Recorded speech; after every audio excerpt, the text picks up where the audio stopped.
And there it goes. Waiting for it to rev up. There we go. We got 5,000 kilobyzels. Now we're at 10,000 kilobyzels per second. Hello, everybody. Welcome to Tech Talk, and a happy Valentine's Day to you on this wonderful 2/14/2026 at 11:37 a.m. Pacific Standard Time.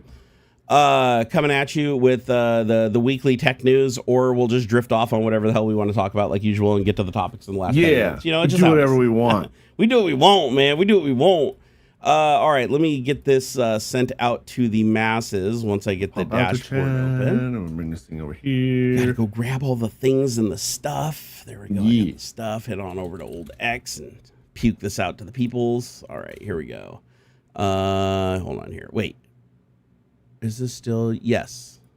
Okay. It was asking me to make sure my email address was proper. Okay. I need to get Zynet topic. How did I do that last time? I think I just did. Come on, go back. Come on. Edit. I would like to edit the title. There it is. I got it. I figured it out. It's just, you know how it is. Okay, so open up the dashboard. There we go. Okay, I'm almost got this. All right, there we go. Boom. And then hashtag Tech Talk and copy paste. Heading on over to the book face.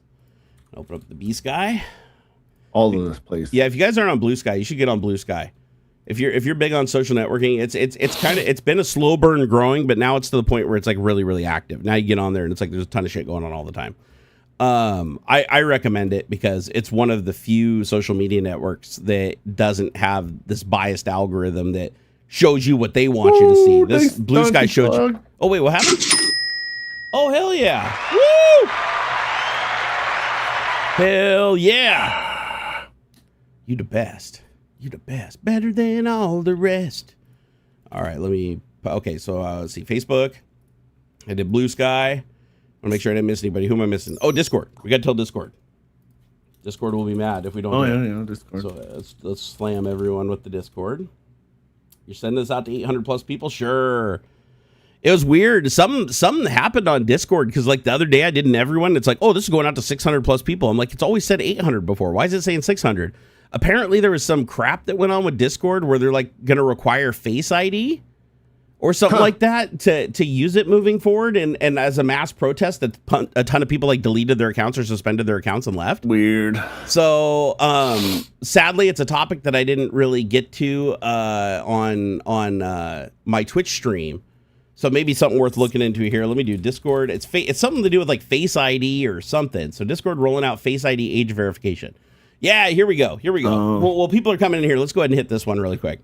That's weird. So yeah, Discord will soon require ID verification. Here, actually, I'll also even send you the link so that you have it here. Popper there in the chat.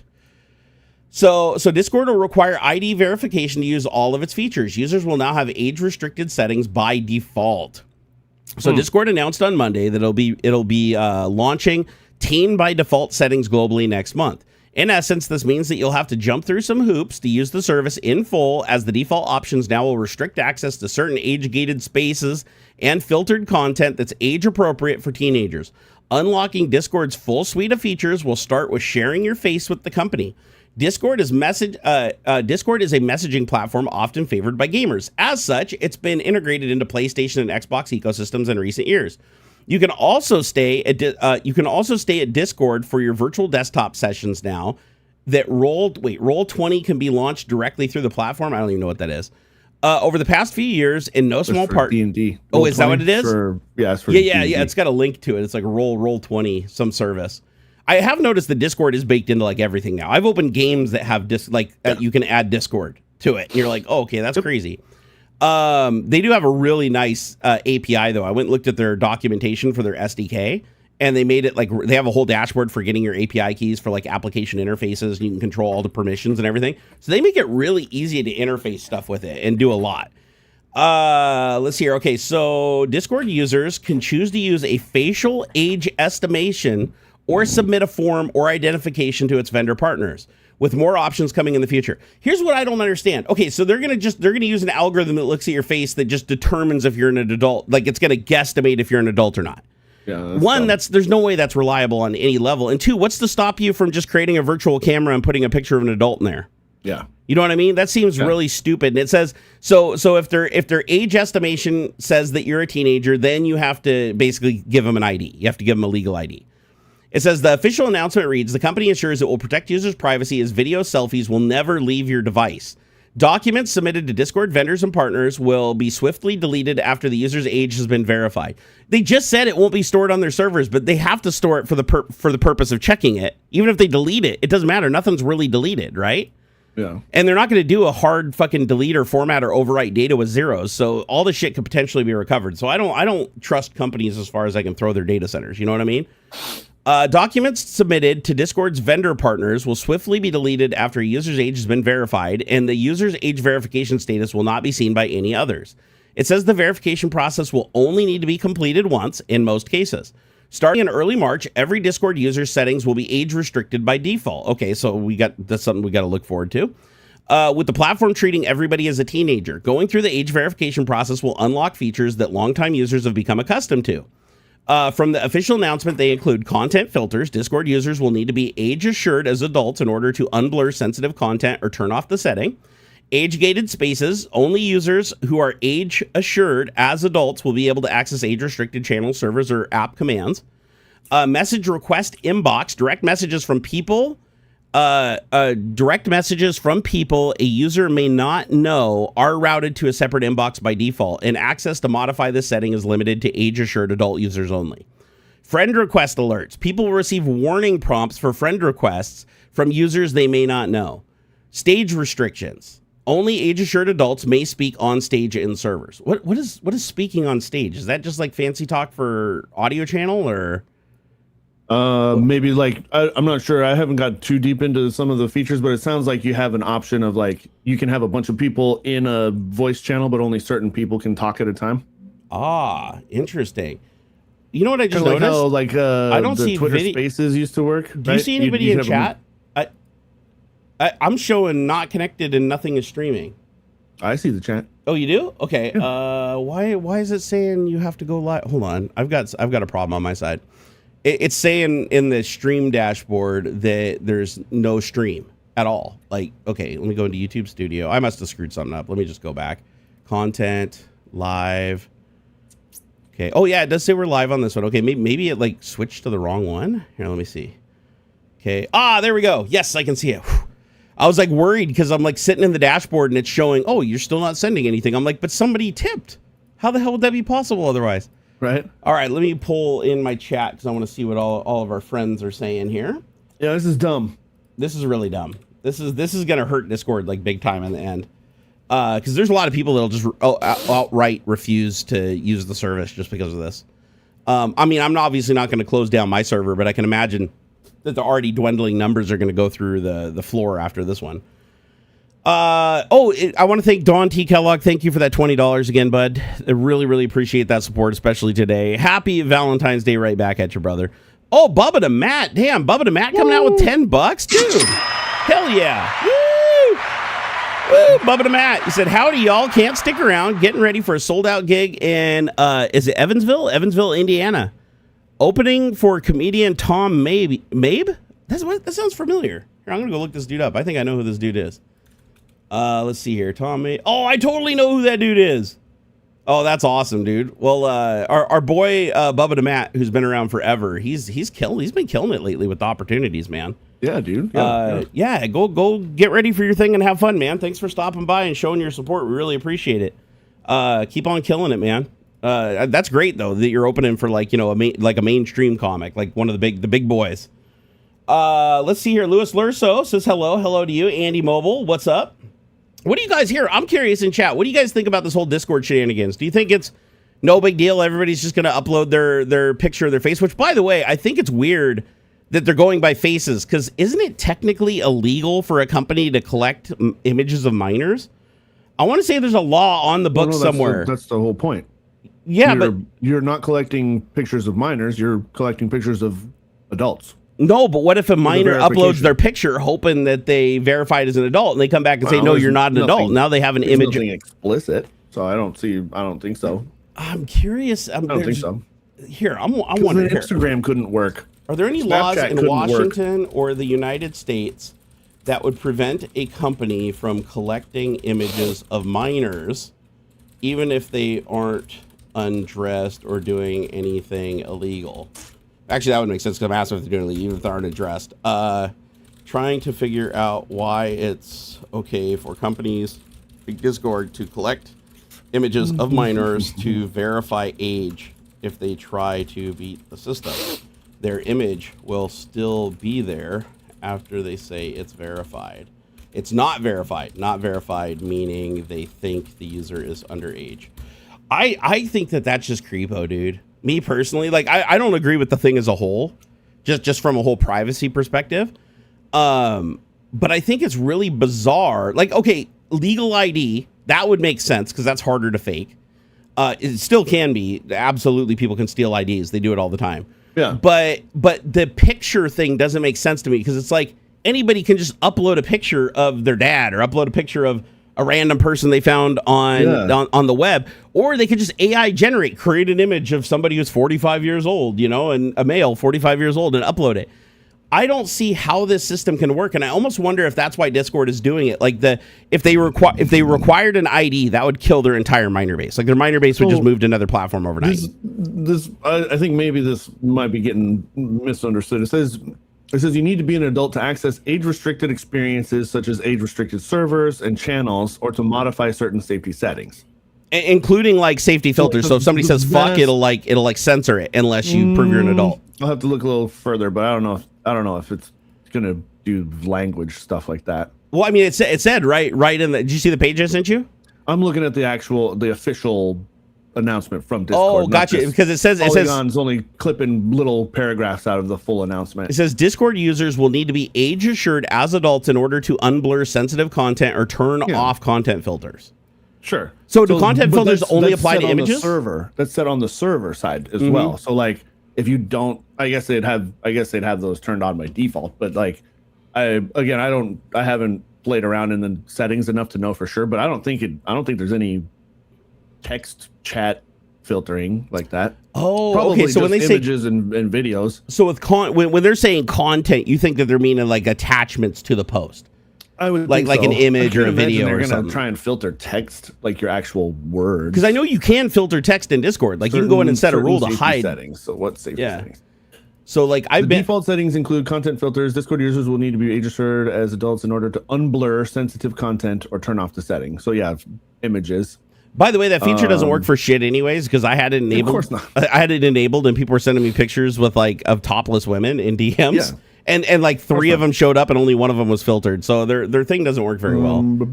SS age gated. Okay, I think you're right. Commands. So yeah. So check this out. It's under content in settings. It says the sensitive content filters apply to basically image based media. Is what it says in here. Image-based media. Horrible pictures and stuff. Exactly. Yeah. And then it says that now there's a direct message setting that's separate where you can filter direct messages and say like allow access to age-restricted commands from apps and direct messages. So that one obviously will be disabled for people who are age-restricted. Allow access to age-restricted servers. That will be disabled unless you verify your age. But I think you're right. I don't see anything in here that's explicitly censoring text. So I don't think that's going to affect that. I think the vast majority of people who use Discord are not even going to notice this happens. The only thing I am a little worried about, though, is if I remember right, on my server, I had to register my server as adult content because I do have a channel on here that has adult content in it. No. So I have an adult discussion channel where people post all kinds of shit and everything. And if I remember right, I do have a thing in there that says you have to be that's an 18 plus channel. Yeah. And I don't know if my server is 18 plus. Does that mean that like on that day everybody will no longer be able to access my server unless they're age verified? Like that, I'm kind of curious. You might have to change the overall server settings, but you could change that particular channel. Let me see. Adult. Let me see under server. Let's see server settings. They're separate. There we go. Okay, so the server profile tag, engagement, boost, perks, emoji, stickers, soundboard, members, roles, invite, access, integrations, safety setup. Let me look at safety setup here. Oh, this is just like bots and stuff that are enabled. Audit logs, bans, onboarding. For NSFW, once you get tagged as a kid, it's hard to fix. We get support to check out the photo license. Well, it's fail time for a new account. I'm trying to look through here and see if there's anything on my server that says that it's 18 plus, because I for some reason I have a vague memory of having to do that. I'm not seeing anything though. Like everything here, I'm not seeing anything saying that the server is 18 plus. So I think it is per channel. It's not per server. So if that's the case, they just wouldn't be able to access the adult channel, and that's fine. Right. Like that's fine. Right. Most people don't use it anyways. And to be fair, we already know everybody's just going to game the system and walk around it. And if all they require is an image to verify, anybody can AI generate an image of somebody. Right. So, and I wonder how they're going to get around that, because they're like, oh, we're going to require your camera to take a picture. You can create a virtual camera. Right. Like I literally go, there's 100 apps right now that I can go create that just create a camera from a looping video or an image, and I can take a snapshot from that. And so I don't know how they could possibly, unless they require you to use an app on your iPhone that uses the LiDAR array to like scan your 3D scan your face in real time, which there's no way they're going to do that, because then they would only be using iPhone. They wouldn't be using Android, because I don't know if every Android has that. The networking guy said adult discussion is set as an age-restricted channel. Perfect. Thank you, brother. Yeah, networking guy confirmed it. So yeah, it's only channel by channel basis. So that's good. So if I right-click on a channel here and I go to edit channel, let me see if there's anything in here. Yeah, right there, age-restricted channel. Users will need to confirm that they are of a legal age to view the content in this channel. So yeah, so this really, why is everybody making a big stink out of this then? Because one, it's honestly easy, the privacy concerns. I think it's stupid. It's really one is dumb. It's there's no way this is going to be like accurate enough to make a difference. Yeah, if they required an ID, I'd be more pissed, right? Like if they required everybody to use a legal ID, I'd be like, fuck that. But if you just upload an image and it's like, oh yeah, you look like David Hasselhoff looks 58, cool. There's that option. Plus, they're like, why couldn't you just use an image of a fucking ID? Like, if someone, you can probably pull up somebody's fucking front and back of their driver's license right now. You know? Yeah, are kids just gonna go grab their parents' driver's license out of their purse or out of their wallet and just scan it? That's what I would have done if I was a kid. And is it only linked to one account? Like, I'm sure there are people who have multiple Discord accounts. Interesting. Like, Pele just said the Discord backed down from what he heard. Let me go look at their X channel and see if they're trying to back up on all this and we're just all worried over nothing. Because this has happened quite a few times where companies have tested the waters by saying they're going to do something and then they completely screw the pooch. Okay, here we go. February 10th. We've seen some questions about our age assurance update, and we want to share more clarity. Clarification. We know how important these changes are to the community. Here's what we want you to know. Discord is not requiring everybody to complete a face scan or upload an ID to use Discord. The vast majority of people can continue using Discord exactly as they do today without ever being asked to confirm their age. You need to be an adult to access age-restricted experiences such as age-restricted servers and channels, or to modify certain safety settings. For the majority of adult users, we'll be able to confirm your age group using information we already have. We use age prediction to determine with a high confidence when a user is an adult. What? This allows many adults to access age-appropriate features without completing an explicit age check. Dude, that scares me. I'm actually more scared after reading that. Because they're basically saying we have enough information on you that we can run our little algorithm and determine if you're an adult or not. So are they scanning every post, every DM I've ever sent, like how I act, how fast I type, and like pumping that into some AI and letting the AI determine if I'm magically an adult because I have an IQ above 100? Bro, Target knows. The Target has known since like fucking 2020 or 2010 exactly who you are and what you buy and what you're going through just based on your shopping habits. They don't even... Of course, Discord knows about how old you are just from your usage statistics. Of course, they do. This is fucking weird, man. This is weird. I don't like this at all. You're scared. I don't now? like this, man. I don't know. I've been scared, but I'm more scared now. I just don't like that they're just publicly like, yeah, don't worry about it. We're just gonna fucking run our algorithm that knows you better than your mom does. And fucking figure out if you're an adult or not. But you know what's going to be funny is the people that it thinks are teenagers that are like 50-year-olds that are just immature as fuck. Yeah, that'd be me. That's gonna me too. Like if it comes back and says I'm not a teenager, I'll be 13. Shocked. Oh, you know what I just thought too? There's other information they could go by too, because hasn't Discord been around for like 10 years or so? Probably more than that. Probably more than that, right? So if you're an early Discord user and you signed up on your account, they can also use that and be like, well, that you'd have to be at least, let's say, 8 or 9 years old to create an account, plus the 10 years that the service has been. You know, it can reasonably assume from that you're an adult, right? But the thing is, there's no accuracy here, and this is what's troubling. They can just guess if you're an adult based on how you act on their server, right? So then you don't have to give them anything. But what if you're an adult and they think you're immature? Now you have to give them a picture of your face, and then if your face looks young, now you have to give them a physical ID. So now nobody else has to give them an ID, but just because you happen to look a little on the younger side and you act immature on social media, you got to give an ID. Even then, if you are tagged inappropriately as a teenager or younger, you're still probably not going to notice any difference unless you are like active in these sort of age-gated, age-restricted servers and channels and stuff. Dude, this is fucking weird, man. It's dumb. I still don't like it, but I think most of the people aren't even going to bother. We're not even going to notice, dude. I honestly think you know what Discord's probably going to do realistically is they're just not even going to go and apply this retroactively to old accounts. They're just going to apply it to new accounts moving forward. Probably. I bet they don't want to say that publicly because they don't want anybody just like creating as many accounts as possible like before March 1st.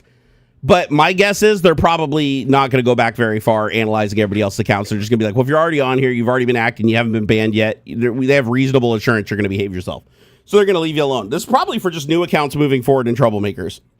They just don't want to say it. Because think about just the computational power that would be required. I'm not saying it's impossible by any stretch of the imagination, but if they're using an AI algorithm, specifically LLMs, which are wildly inefficient, to basically consume a shitload of data from a profile and figure out like what if that user's a predicted age is. To figure that out for every single user on the entire platform, going back through all their past content and posts and all that shit, that seems like a really expensive thing to do.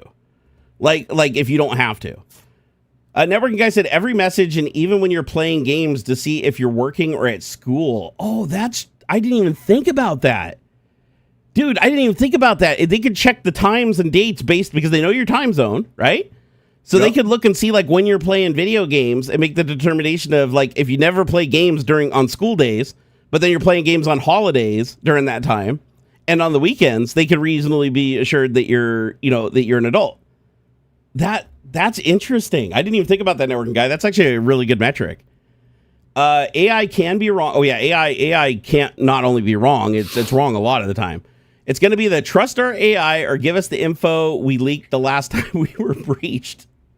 Dude, I talked about this on Twitch the other night. I was talking about how all of our data is going to be online at some point because every company has a breach eventually. Every company. It doesn't matter who they are. Even Microsoft. Microsoft's had a breach. I can't think of a single company that has been around for any period of time of any notoriety that hasn't been hacked or breached in some way at this point. So, and every time you get an update on your computer, you're potentially opening up a new exploit, or by you not installing an update fast enough, an existing exploit that's been found and is being used could potentially hit you before you get the update. So you and if you really want to think about it like at a low level, you are always exposed. You're always exposed. If somebody is dead set, like they dedicate their life to trying to hack you every moment of every day and they don't give a shit about the law, they don't give a shit about the consequences, if they work hard enough, they will find a way in. It's just inevitable. There's too many endpoints in the average user, especially people like me that are like public figures. It's like, it's not hard. People dox me all the time and get like information. If somebody really wanted to hack me bad and really wanted to go through the steps, would commit ID fraud, would break every single law in the book, they could eventually get access to something. Now, is return on investment worth it for like what you gain access to? Because you may not gain access to the thing that you really want to gain access to. You may gain access to something that's of no consequence, where you think it's important, you get in there and there's nothing there, right? It's just one endpoint. But the thing is, because we're so connected in this day and age, and every one of our devices is like always online, has 100 different apps and services running in the background that are connecting to endpoints and doing shit. And now you throw AI into the equation where, all these features and games and programs and apps and all this shit are all AI backed, which makes them now vulnerable to things like prompt injection and things like that. We're really vulnerable. And then on top of that, the other thing is AI is just as good at finding bugs as it is exploiting them.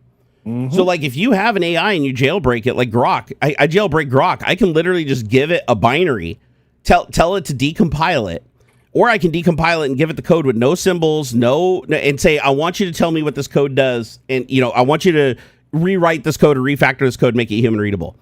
Now I basically have like the code that compiles that does the same thing that's human readable, where I wouldn't have been able to have that easily before. It would have taken a human forever to reverse engineer that shit. Now I can go through it and I can say, hey, AI, go through there and find any place where they're using old APIs that are deprecated because of buffer overflow things. Go find other things that have known security issues and could potentially be exploited. Then you can even take it one step further and say, I want you to go use an agentic AI and say, I want you to try to exploit this vulnerability that you found in the code. And just let it try every angle it possibly can until it finally gets some purchase and breaks through. This is available to people that aren't like super low level, top 1% hackers that were required before to carry out these operations. Now an average user with enough motivation and access to a good AI, something like Opus or 4.6 or something like that, could do this stuff. Like, it's now much more available. So I think we're going to see a lot more hacking and a lot more exploits moving forward, just because AI assisted hacking is a thing now.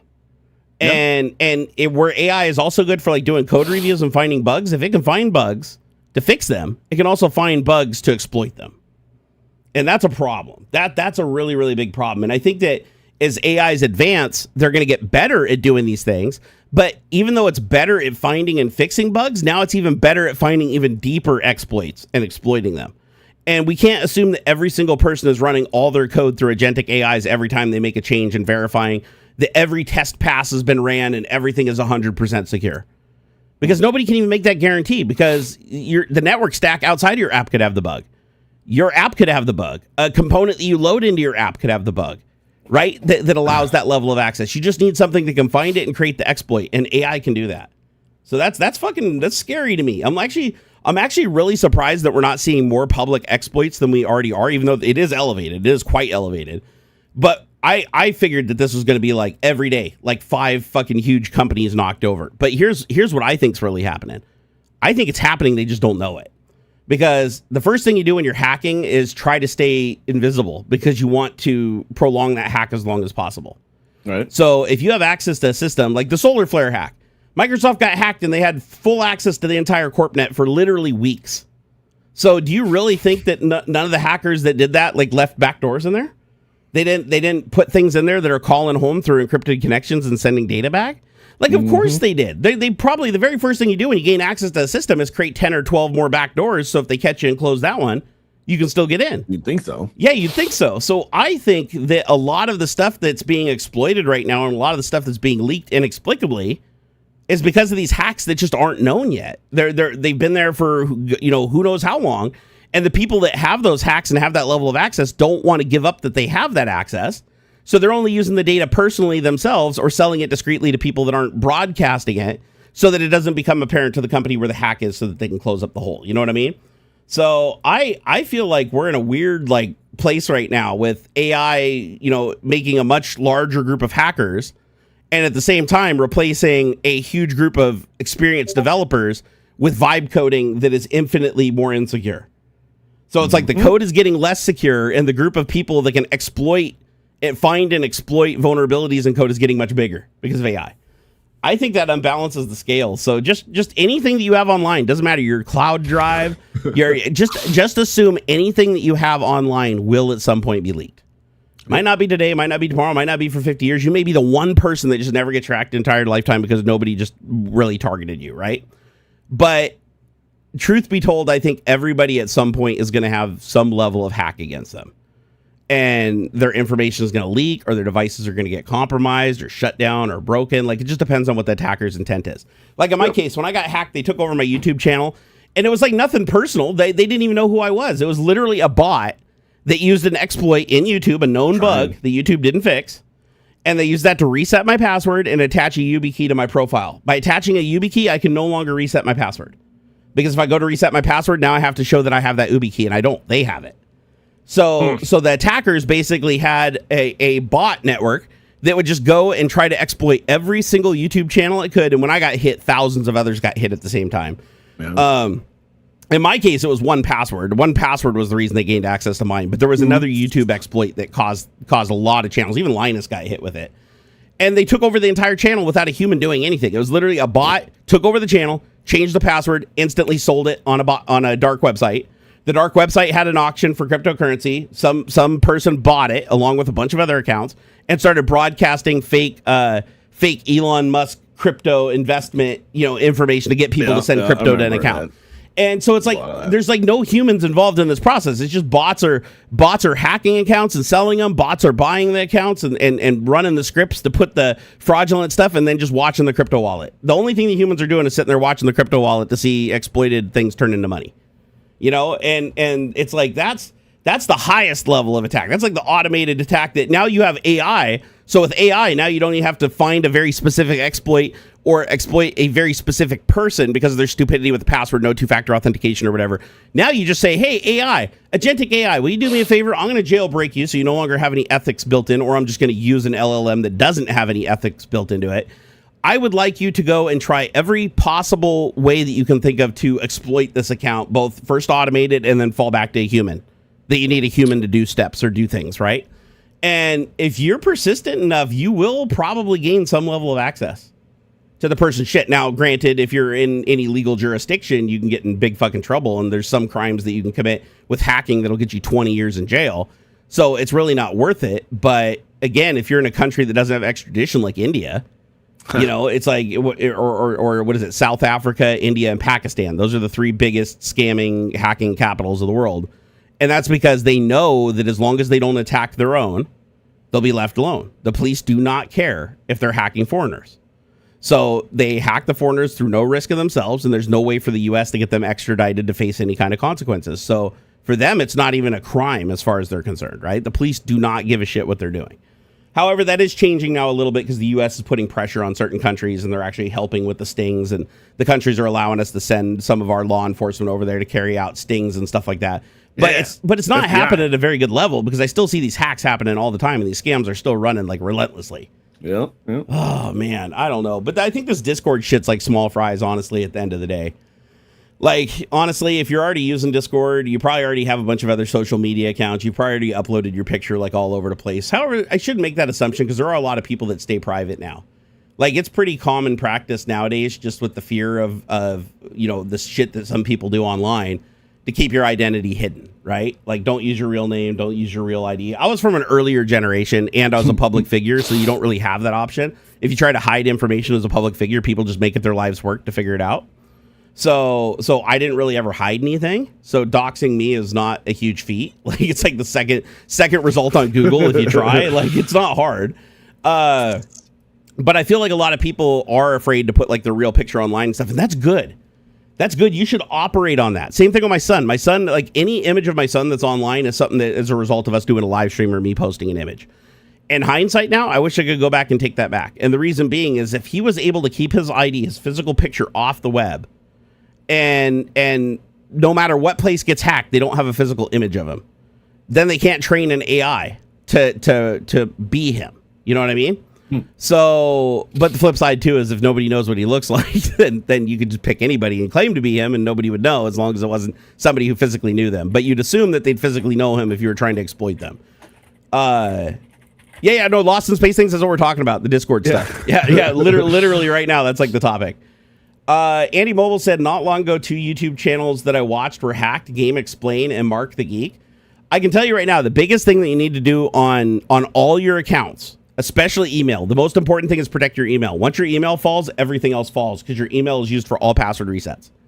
So any site you go to and reset your password, guess where that password reset goes to? Your email box. So if somebody compromises your email box, you're done. They get access to everything else by proxy. That's why I tell people, like, if you are a hardcore security and you're not the lazy type, create a different email account for every service. So that your login for every service is a different email account and different things. That way, if they gain access to that account or they hack it or they get that email, they can only reset that one password and take it over. They can't get anything else. So you have a different email for each login and password, which becomes a pain in the ass because then, you open up your Google Auth and it's like 500 fucking email accounts. But if you want security, that's one of the best ways to do it. The other thing is you have to make sure that you have two-factor authentication. Two-factor authentication is a must. And don't use SMS messaging. SMS messaging has been compromised so many times. T-Mobile, AT&T, Verizon, they've all been compromised at some point multiple times. So instead of doing SMS two-factor, you want to do app-based two-factor. So where you have an authentication app that has a rolling key, where it times out every minute. And then you use that for your two-factor authentication. And then you protect the master key. So the master key that tells the generator how to generate the password or the response, You take that master key, you print it on a physical piece of paper, and you store it in a safe. And so it never comes out again. That way, even if somebody downloads your phone and restores the backup to your phone to their phone, that authentication app will no longer work. Like it needs to be on that exact hardware at that time. It's very finicky. If you try to restore from a backup, it'll be like, oh, nope, sorry, I don't remember how to do that. And that's a good thing because you don't want people to be able to do that. You don't want people to be able to clone your device. You know, your law enforcement pulls you over and takes your phone and somebody decides, oh, I'm a crooked police officer, so I'm going to just clone the phone here and go hack all their shit. Well, they're locked up. That's something that can happen. Does happen. So use two-factor authentication. The YubiKeys keys are great, by the way. YubiKeys keys are great, but I will tell you there is a danger in using a YubiKey key. The danger in using the YubiKey key is that the key gets physically damaged, you are fucked. Like you need to, I know any electronic device will eventually fail. So that's my biggest fear. Now, you can get a cloned YubiKey key where both YubiKeys keys have the exact same signature, so you have a backup. That's what I tell people to do. If you're going to do a YubiKey key, make sure you have two YubiKeys keys. Make sure either both of them are registered for the two-factor or have them cloned so that both YubiKeys keys are the same, exactly the same. I don't know if YubiKey key does that. There's another one that I have. Here, let me see. I can show you guys. There's one that I use that can simulate a YubiKey key. Yeah, this is a new one that I haven't even opened yet, but it's called OnlyKey. This thing can store. Oh yeah. Mm-hmm. This thing can store like 20 or 30 different keys.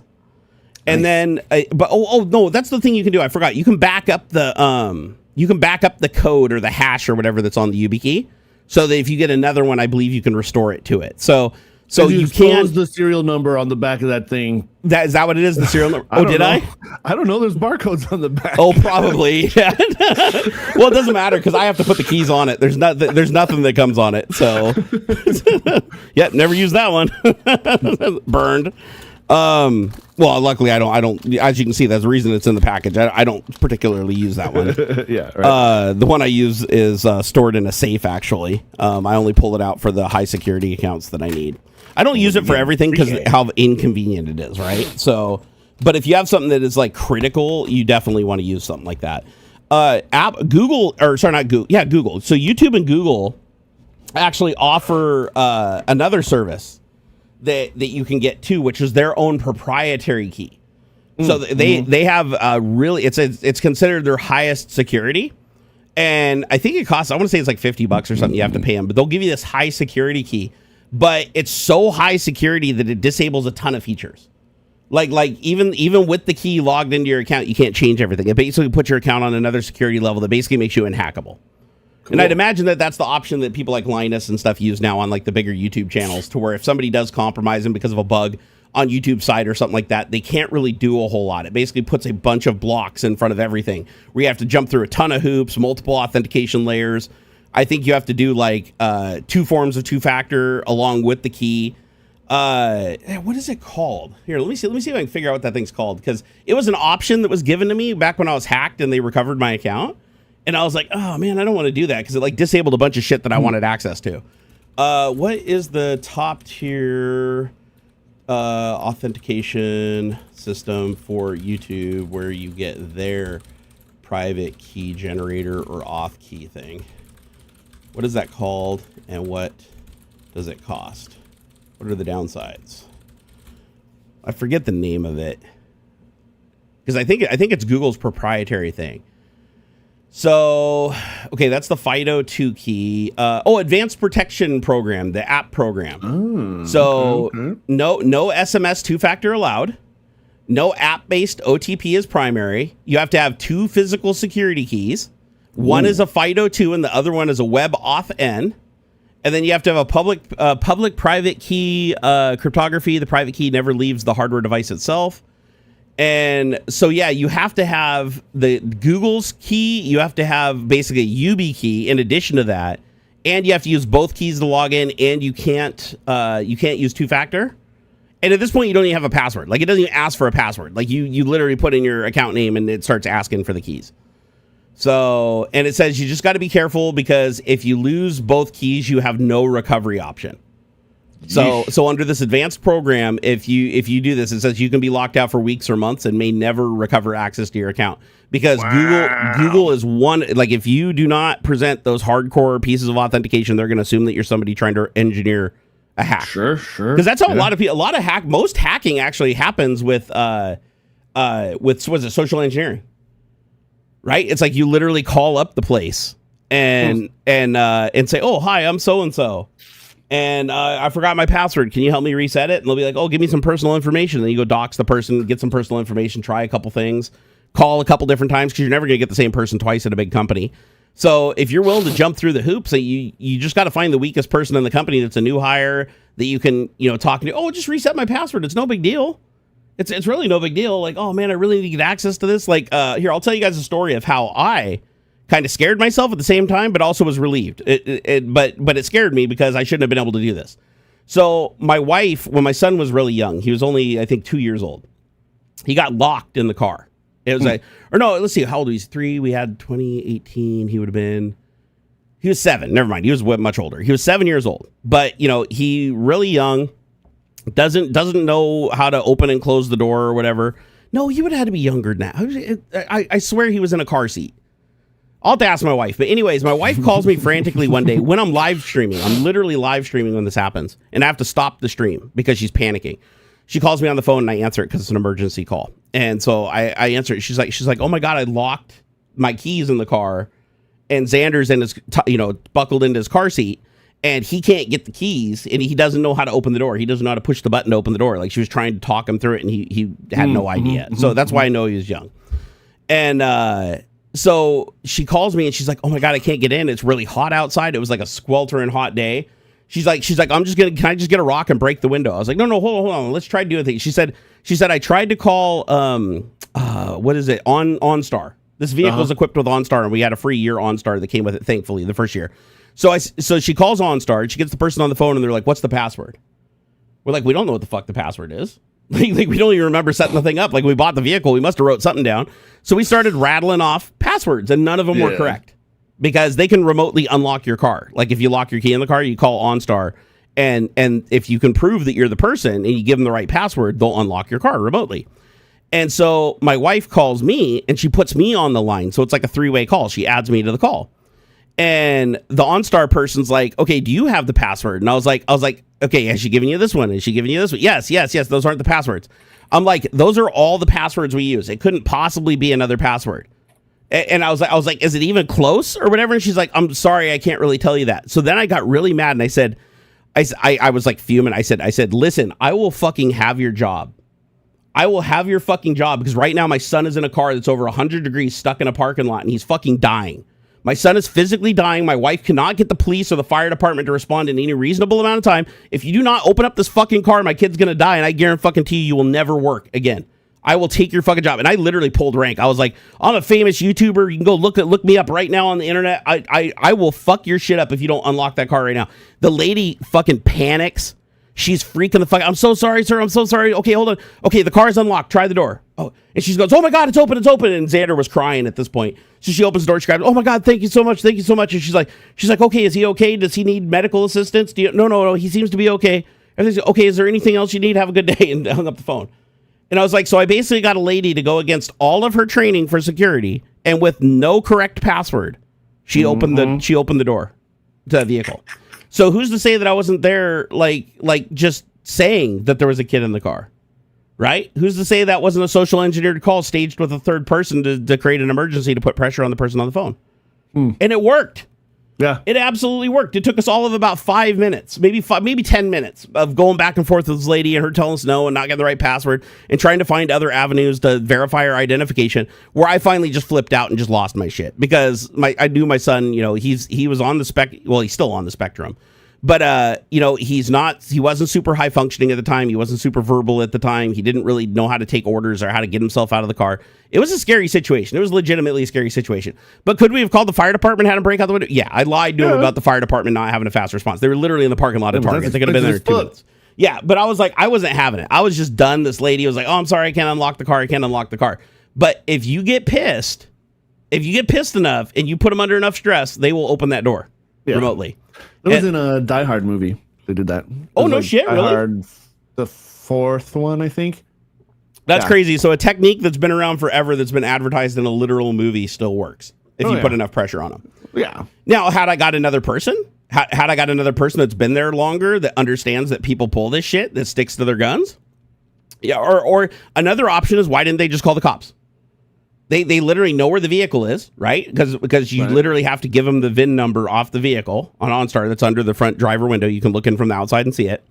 And so they can access the car. They can see where it physically is. They could call the local police there and say, hey, we need you to go respond and verify this person's identification. She could have done that. But just because I told her on the phone, oh, the cops can't respond fast enough. We already tried. The fire department, the cops cannot respond fast enough. We need it open right now. That put the pressure on her, and she never thought to even call the cops. She never even thought to look, oh, well, they're in the parking lot of Target. Like, how far could they really be from the cops or police or the fire department? So it was really interesting that it worked. You know what I mean? Mm-hmm. So, you know, it's wild. It's wild. But the reason why I was relieved in the moment that I got her to do the thing so that my son got out of the vehicle, because my wife was legitimately panicking. She did not understand why. But I was more concerned after I hung up, and I was like, wait a second. I got that lady to literally unlock a car and let me into it without me giving her anything. Like, yep. I mean, the only thing I gave her of any value was my name, but I could easily figure out who owned that car, right? Plus, there's got to be other ways too. Like, okay, so you don't have like your special password or whatever, but there's got to be some other way of like identifying yourself, you know? Yeah, there really should be. There really should be, because the whole password thing's kind of plays out. There's been I was talking to, I don't know, it's like maybe a bank thing or a cell phone thing or something, and it was technically like my now ex-wife, right? And they're like, oh, we need the special security word. And I'm like, fuck, man, I don't. Is there like a question? Like, right? And you're like, I don't remember. Like a fucking hint? Is it 6 numbers? Is it 6? Is it 6? Does it start with a fucking something? Yep. You know. And like I can give you every other piece of identifying information except maybe I don't know, I can guess a couple fucking 10 different things that this fucking password could be, you know. Yeah, it's like I literally have my driver's license. I'm like, I could send you a picture of my driver's license. Right. I can send you a picture of me holding the driver's license with the fucking clock with time on it, but all that shit's like irrelevant now because you can do that with AI, right? AI can create a fake image of anybody holding anything. Like if you upload a picture of a license to an AI that's vision capable, and you say, I want this ID and this person, you change the background or change the information on this one line on the ID, it'll do it. It'll do it, and it'll be somewhat convincing. So a car thief can get into cars anyways without OnStar's help. That's true. That's the other thing too, is like if I was a thief or a criminal, I would just break into the car because I don't own the car. I don't care if the car gets damaged. I just break the window out and grab what I want. Right? Isn't that what criminals do? Like, especially if the car's sitting in a parking lot? Like, these like TikToks or these like, you know, Instagram reels or whatever. They're like how to steal an F-16, or it's like a rap song to teach you how to steal an STR, or like something like that. It's, you know, cut through the sunroof or the back window, won't set off the alarm, bring your OBD to. It's pretty fun. It's pretty fun stuff. Like, I don't know.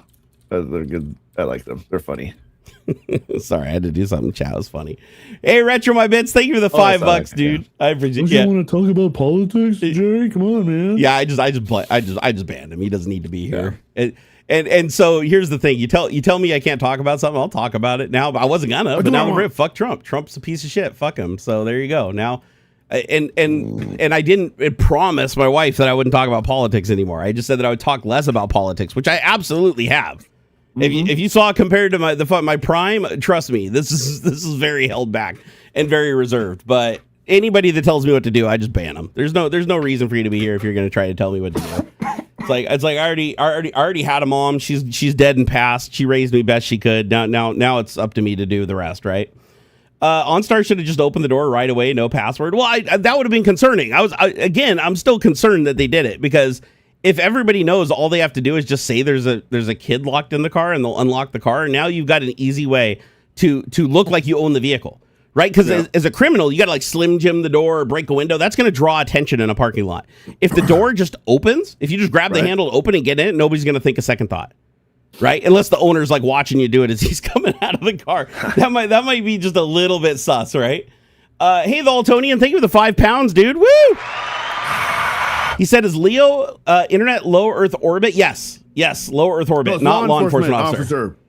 It's law enforcement officer internet. So, Of course it is. So what we wanted to talk about on that specific topic is apparently Amazon is rolling out a competitor to Starlink. So Yep. I honestly didn't know this. This was freaking news to me. So here, let me see if I can pull it up here. It's called scroll. There it is. It's called Amazon Leo. Wow, we just said Leo, and I'm like, oh, what's it called? It's Amazon Leo, low Earth orbit. So Amazon Leo. They're basically going to have a much smaller constellation, whereas Starlink's going to have 12,000 satellites if they ever actually launch them and have them all working. Amazon Leo only needs 3,236 satellites to accomplish the same thing. So only about the quarter of the satellites needed. And that has to do with how high the satellites are in the orbit, which is still not very high, only like 630 kilometers. So you might have a slightly higher ping time than Starlink, but not like significant. And apparently most of their bandwidth handling is going to be on the ground, whereas on Starlink, it's mostly handled in the sky. That's why you need so many satellites to handle a hugely congested area. Okay. So this is supposed to roll out. I mean, I honestly, they only have 100 and I think it was like 139 satellites launched so far. And to get full coverage of the entire Earth, they need 3,236. But right now they're just trying to cover like the United States and the UK. They're just doing one band around the Earth, right? Just one. And apparently it's coming online first quarter of this year, according to what I could find. And I can't find any pricing information. Here, let me see. How much will Amazon Leo cost? And will it be available in Washington State? And when? Because I couldn't find the price originally, but I bet you this thing will be able to find the price just fine because AI runs the world now. So Amazon, they haven't officially announced customer pricing just yet. So Cowards. They've unveiled the hardware. So Ultra Pro and Nano terminals. So they have 3 different sizes of terminals. No public monthly pricing has been published yet, but industry estimates say the hardware is going to be between $800 and $1,200, and the monthly service will be between $150 and $200. These are just estimates, though. Amazon is not confirming this. It says, for comparison, Starlink typically runs about $120 a month with a $600 hardware upfront thing, but it varies by plan. When it'll go online, it says commercial rollout begins this year, and it says more specifically, rollout remains on track for Q1 of 2026. This is for the commercial rollout. But for, let's see here, when will it be residential? As of early February 2026, Amazon has just over 200 satellites in orbit, so apparently they launched a couple more. They've requested an FCC extension because they won't hit the July 2026 deployment milestone. So yeah, so they're behind. They're behind, but yeah, expect it. You know, there'll finally be some direct competition to Starlink. And these satellites will be low enough that cell phones should be able to hit them. So just like Starlink, you know, iPhones can use Starlink to do emergency messaging and stuff. I'd imagine that Amazon's going to support the same thing. I can't find any information about like what the bandwidth's going to be like. Got a rough idea of where the coverage is. It does say Washington State is going to be in the U.S. rollout, which would make sense. I mean, Amazon is based here after all. All right. But it does look like it's going to be more expensive than Starlink. So I don't know how that's going to work because, you know, if it's more expensive than Starlink and it's got more lag because the satellites are in a higher orbit, the only people that are going to buy it are going to be the people that just hate Elon Musk and just want the alternative, right? But right. To be fair, there might be enough people that hate Elon Musk that they could just own that market in spades, right? Where people will pay the premium to have something that's not Elon Musk driven. Mm-hmm. But it is good that there's some competition because until this came online, apparently there's 3 other low Earth orbit constellations that are coming online too, but those are all for commercial and government. So the only 2 that'll be public facing where you or I could buy service is going to be Starlink and Amazon Leo. And hopefully by them competing with each other, it'll drive prices down. Because, like I said, Starlink has no competitor right now. They really don't for satellite internet. So this will be a competitor that should hopefully drive prices down, kind of divide things up a little bit. It looks like they're going to have... It's interesting. They have 3 different types of terminals, though. So the Ultra, Pro, and Nano, I'd have to look up and see. Maybe it's like for different speeds, different bandwidth, and stuff like that. Because as far as I know, Starlink just has one, right? Doesn't Starlink just have one panel to rule them all that everybody just sets up and it just gives you the same amount of service? I think so. Basically, I mean, I think they have different versions for like if you're going to attach it to, you know, different mounting options. But I'm pretty sure, yeah, it's basically all the same hardware. Because the thing is, I like the idea of satellite internet. I think it's cool. I would like to have it as a backup, but I just hate Starlink so goddamn much that I can't bring myself to do it. Now, if I was out in the boonies and it was the only option I had for broadband, I'd swallow my pride and use it. Of course I would. I mean, look at me. I'm walking around with an iPhone and I fucking hate Tim Cook, right? So so it's like yeah, if there's enough value proposition there, I will eventually use it. But if there's alternatives, even at a little bit higher price, I would exercise those. So Amazon, but the other thing at the end of the day is when you look at what's his name? Jeff Bezos, right? Mm-hmm. When you look at Jeff Bezos, it's like, is he really at the end of the day better than Elon Musk? No. It's like no, he's really not, right? He might not be as outrageous publicly as Elon Musk and like narc on himself as much as Elon Musk, but he is a billionaire that fucking hurts a lot of people, lies through his teeth, and causes a lot of fucking ruckus. So, and he's trying to own like everything under the sun, right? He owns, what is it? Yeah. Amazon, Twitch, half a dozen other companies. He's basically forced all the brick and mortar businesses in the world to basically like sell on his platform or die. Right. So Jeff Bezos isn't a good dude. So it's like, you're just picking one evil over another, right? Between the two options.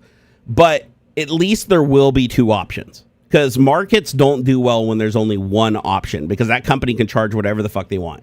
If you're out in the boonies, and you need broadband and Starlink is your only option, you're going to pay whatever and you're going to do whatever to get it, right?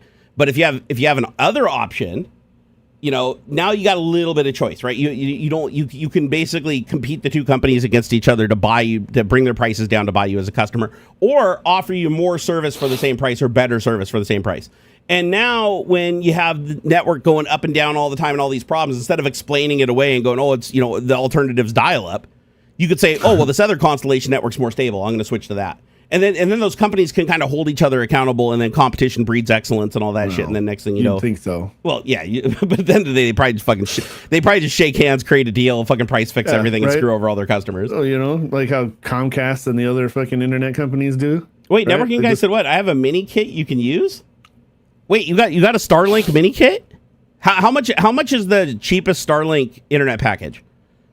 Because I would like to have a backup that isn't tied physically to the grid. I thought about doing the 5G thing from T-Mobile, because we do have access out here, even though the signal strength's really low, so I don't think the bandwidth would be very great. But the thing I don't like about that is usually when the power goes out, the cell towers go down too. Like they're on a battery backup, but it only lasts for like an hour or two, and then they go down also. So it'd be nice to have something that's completely decoupled from everything so that I can always get out to the internet. Networking guy said, so where I lived, way out in the country, I had three choices: Starlink, Viasat, or running my own internet trunk line. Oh, I forgot about Viasat, but that's a geosynchronous orbit, right? Isn't that one of those satellites that's out like thousands of miles where the leg is like a full second? It's like 900 milliseconds or 1,000 milliseconds, and the bandwidth is like super duper low and the price is really high. See, that's the one thing about Starlink that makes it a lot more affordable, is because the satellites are so close to Earth and there's such a high volume of satellites always moving over your head, you can put ground stations literally all over the place and just relay traffic off the satellites, and then the satellites can talk amongst each other using these optical links. It's actually a pretty neat system. But when you're talking about those geosats, these are huge satellites. These are the big boys, where it's like you just have one satellite sitting thousands of miles away covering an entire hemisphere of a planet. So that one satellite has to handle all the traffic for like that entire quadrant of the planet that it's facing. So that's a little bit more. And the other thing is, you don't need a phased array antenna either. Like, whereas Starlink has to use a phased array that's constantly tracking the satellites because they're physically moving really fast. Like on a dark night, you can literally, it looks like a train going across the sky. Like astronomers fucking hate Starlink because it just looks like trains of shooting stars going, across the sky. You can see it, like it stands out like a sore thumb. They started painting the satellites black to make it less, but it didn't fix the problem entirely. But these geo satellites, they're out so far that they're not a problem. They don't really show up in the astronomy shit. They stay fixed in one place, so all you need is just a standard cheap dish and LMB that's basically pointed at the right azimuth and angle and everything like that. So it's cheaper. It's cheaper equipment to connect to it. It's always in the same spot in the sky. It can cover but the downside is anytime you move, like if you want to put it on an RV or something, you have to retrack and reacquire the satellite. Whereas with Starlink, the phased array is you just point it at the sky, and it's always going to be able to lock onto even more than one satellite if it wants. I'll send the plans to Signal. Give me a second. Oh, dude, awesome. Yeah, no, whoa, what happened? Holy shit, Blue Varo just gifted 10 memberships? Hell yeah, Blue Varo. My man. Oh, I love me some Blue Varo. Blue Varo, thank you so much for that. And Pod Lassie, thank you for the 10 PLNs from Poland. Super appreciate it. Also, I want to thank everybody that's putting thumbs up on those super chats, man. You guys are awesome.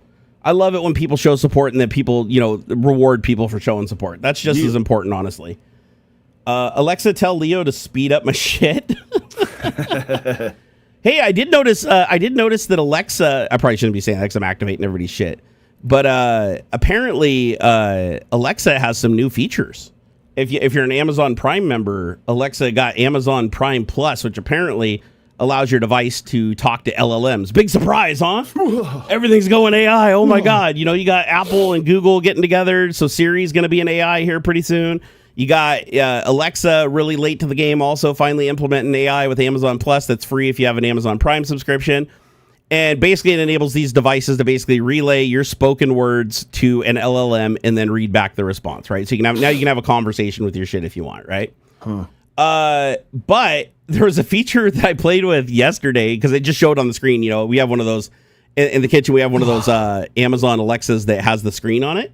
It's like the Alexa Studio or whatever. We only have one that has a screen, but it'll just say news and current events and stuff. And it popped up on the screen. It said Amazon Alexa Plus. It said try the whisper feature. I was like, what's the whisper feature? Apparently, you just talk to. Well, not apparently. I tried it and it worked. You go, Alexa, what is the weather? And it replies back, and it's like, it's currently 72 degrees. Whispers back to you.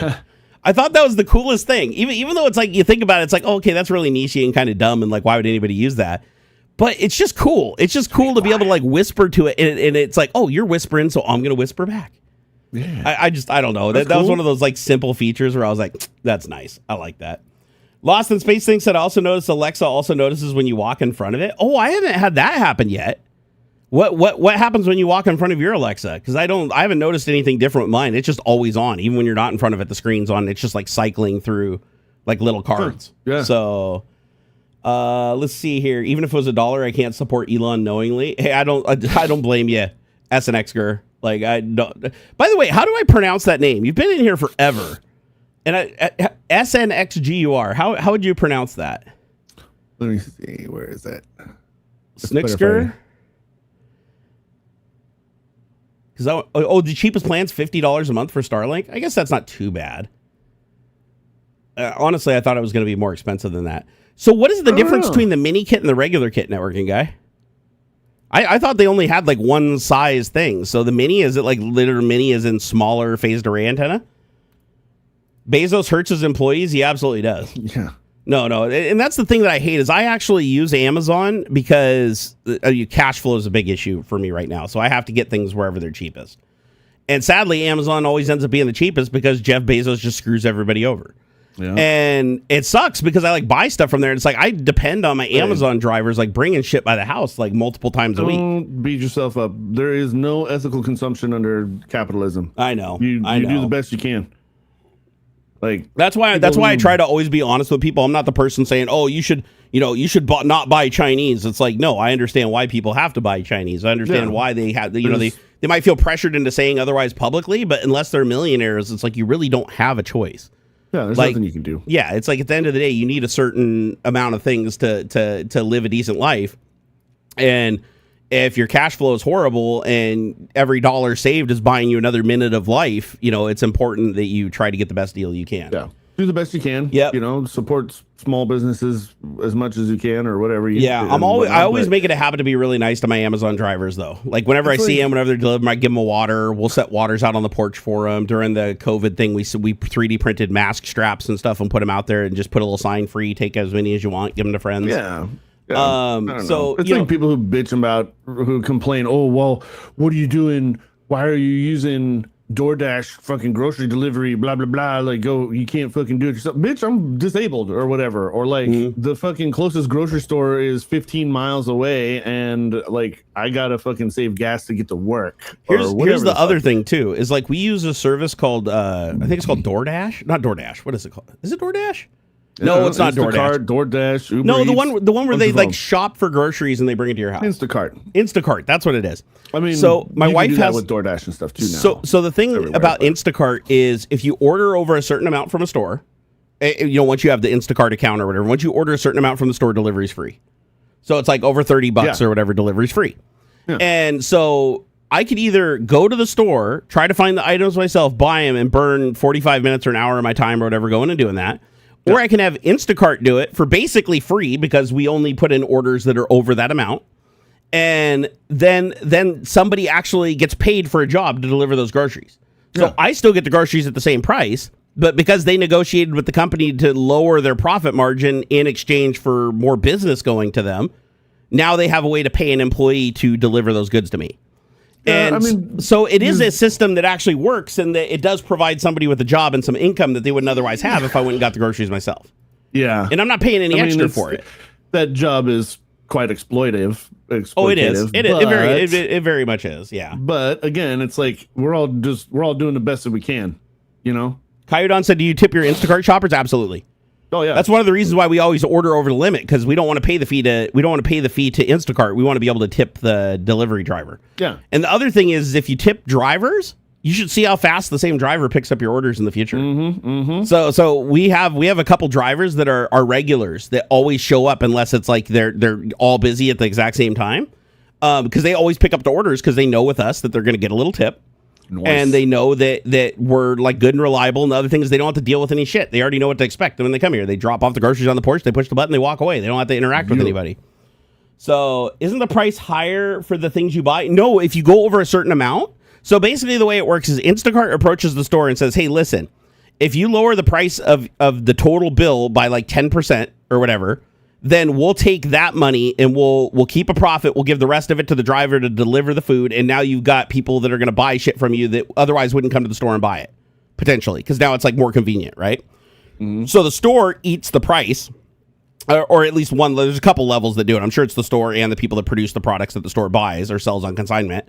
But they basically take that, and now they're like, okay, so the groceries are cheaper, and then they give that money to the person to deliver the groceries and then take some off the top for their profit margin. And it's actually, it's an interesting business model, but it is really exploitive, sadly. It really is. I just hope the Instacart doesn't take portions of tips. I don't think they do, but I'm curious. I don't think so. Does none after DoorDash got in trouble for doing that. I can't imagine any of them do. I heard about, that's what I'm wondering. I heard about DoorDash doing that shit, and I was like, are you serious? Because I know some restaurants do that too. Where like you'll tip. That's super. That's manager's not supposed to do that. Yeah, that's illegal. You report your shit to the Department of Labor for that. I want to say, and I may be wrong for this, but I want to say that like 10 or 15 years ago, Red Robin was doing this. Red Robin in Redmond, Washington.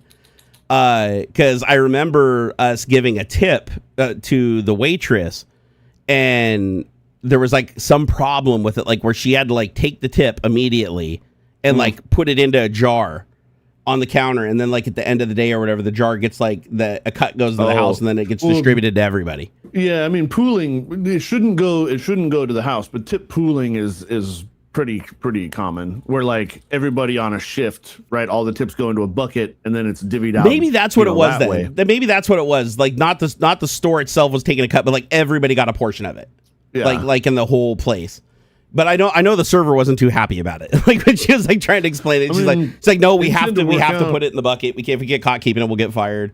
I was like, no, work out okay when I was at Starbucks. Is how that would, all the tips would go into especially cash tips would go into a bucket into the thing, and then you'd get doled out like a percentage based on your hours worked, something like that. I could see that being if it's done properly, I could see that being a good thing. Dude, sometimes you'd make fat stacks, especially like holidays and stuff. Oh, man. For sure. Like Christmas, like the whole month of December, basically, I'd make another $200 a week or so.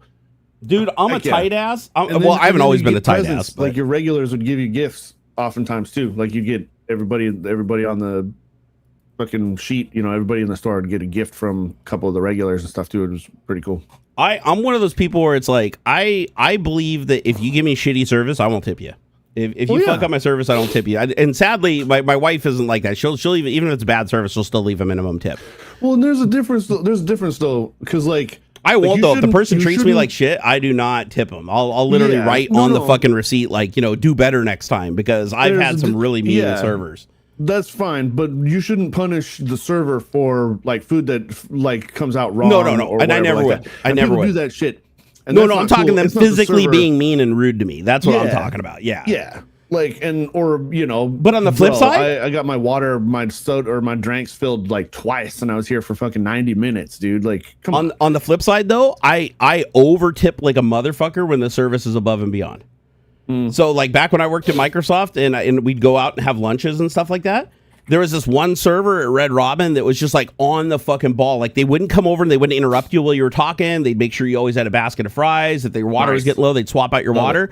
And they did it in a way that wasn't disruptive. I'd always leave them a fucking huge tip. And they knew it. They got used to me doing that. So every time I came in, they're like, hey, I'll take that table.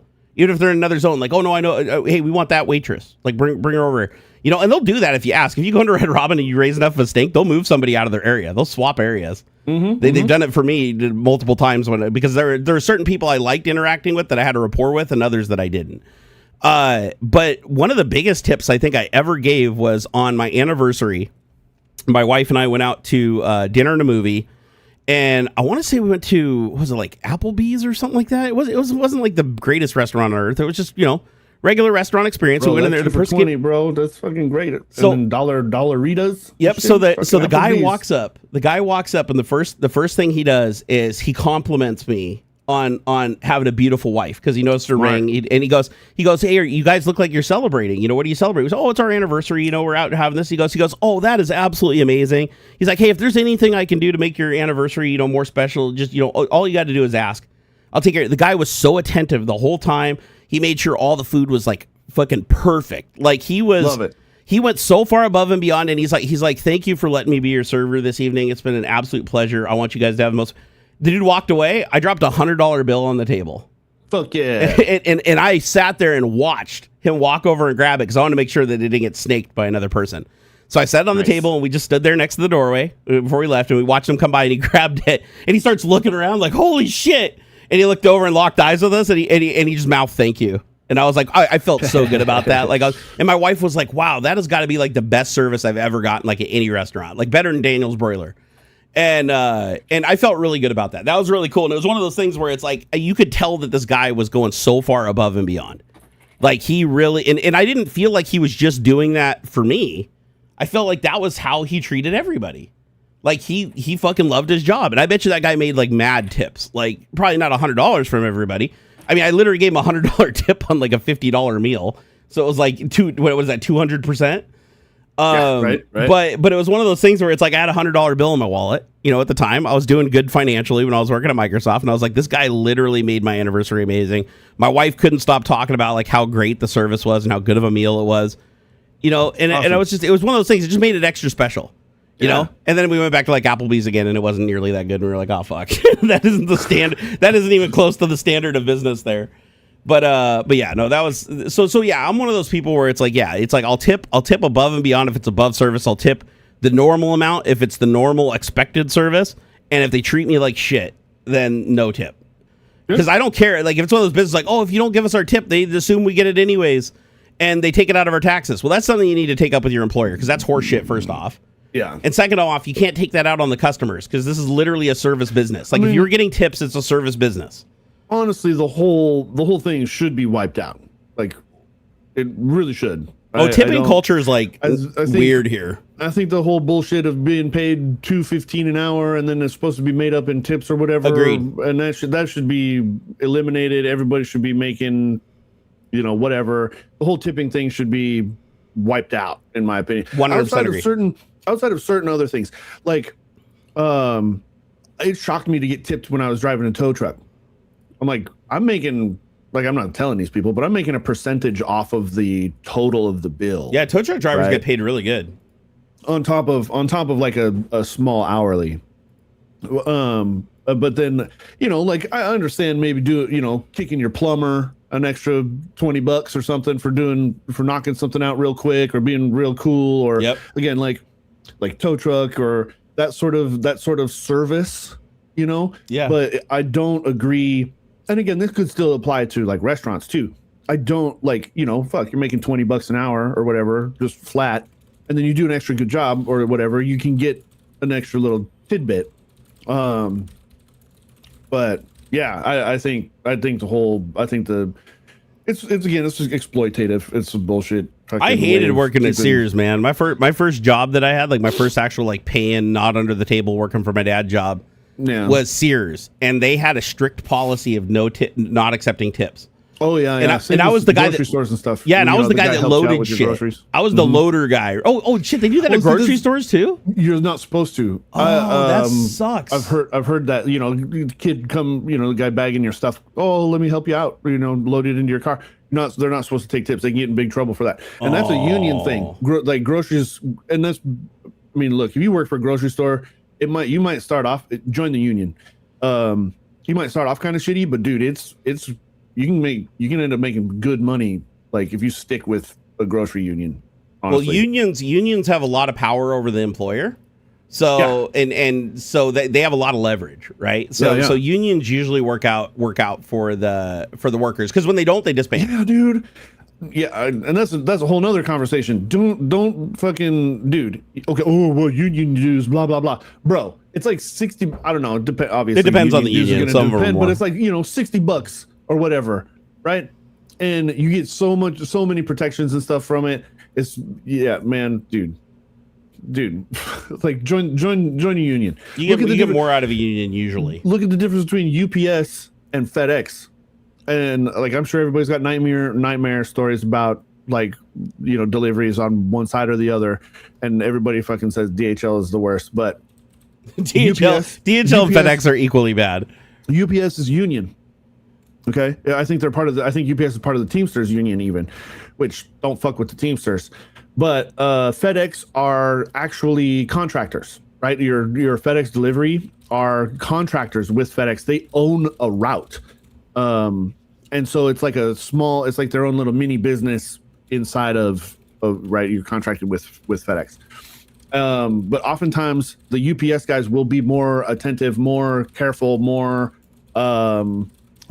appropriate in their deliveries than FedEx, and this is coming from when I work directly with delivery people like that.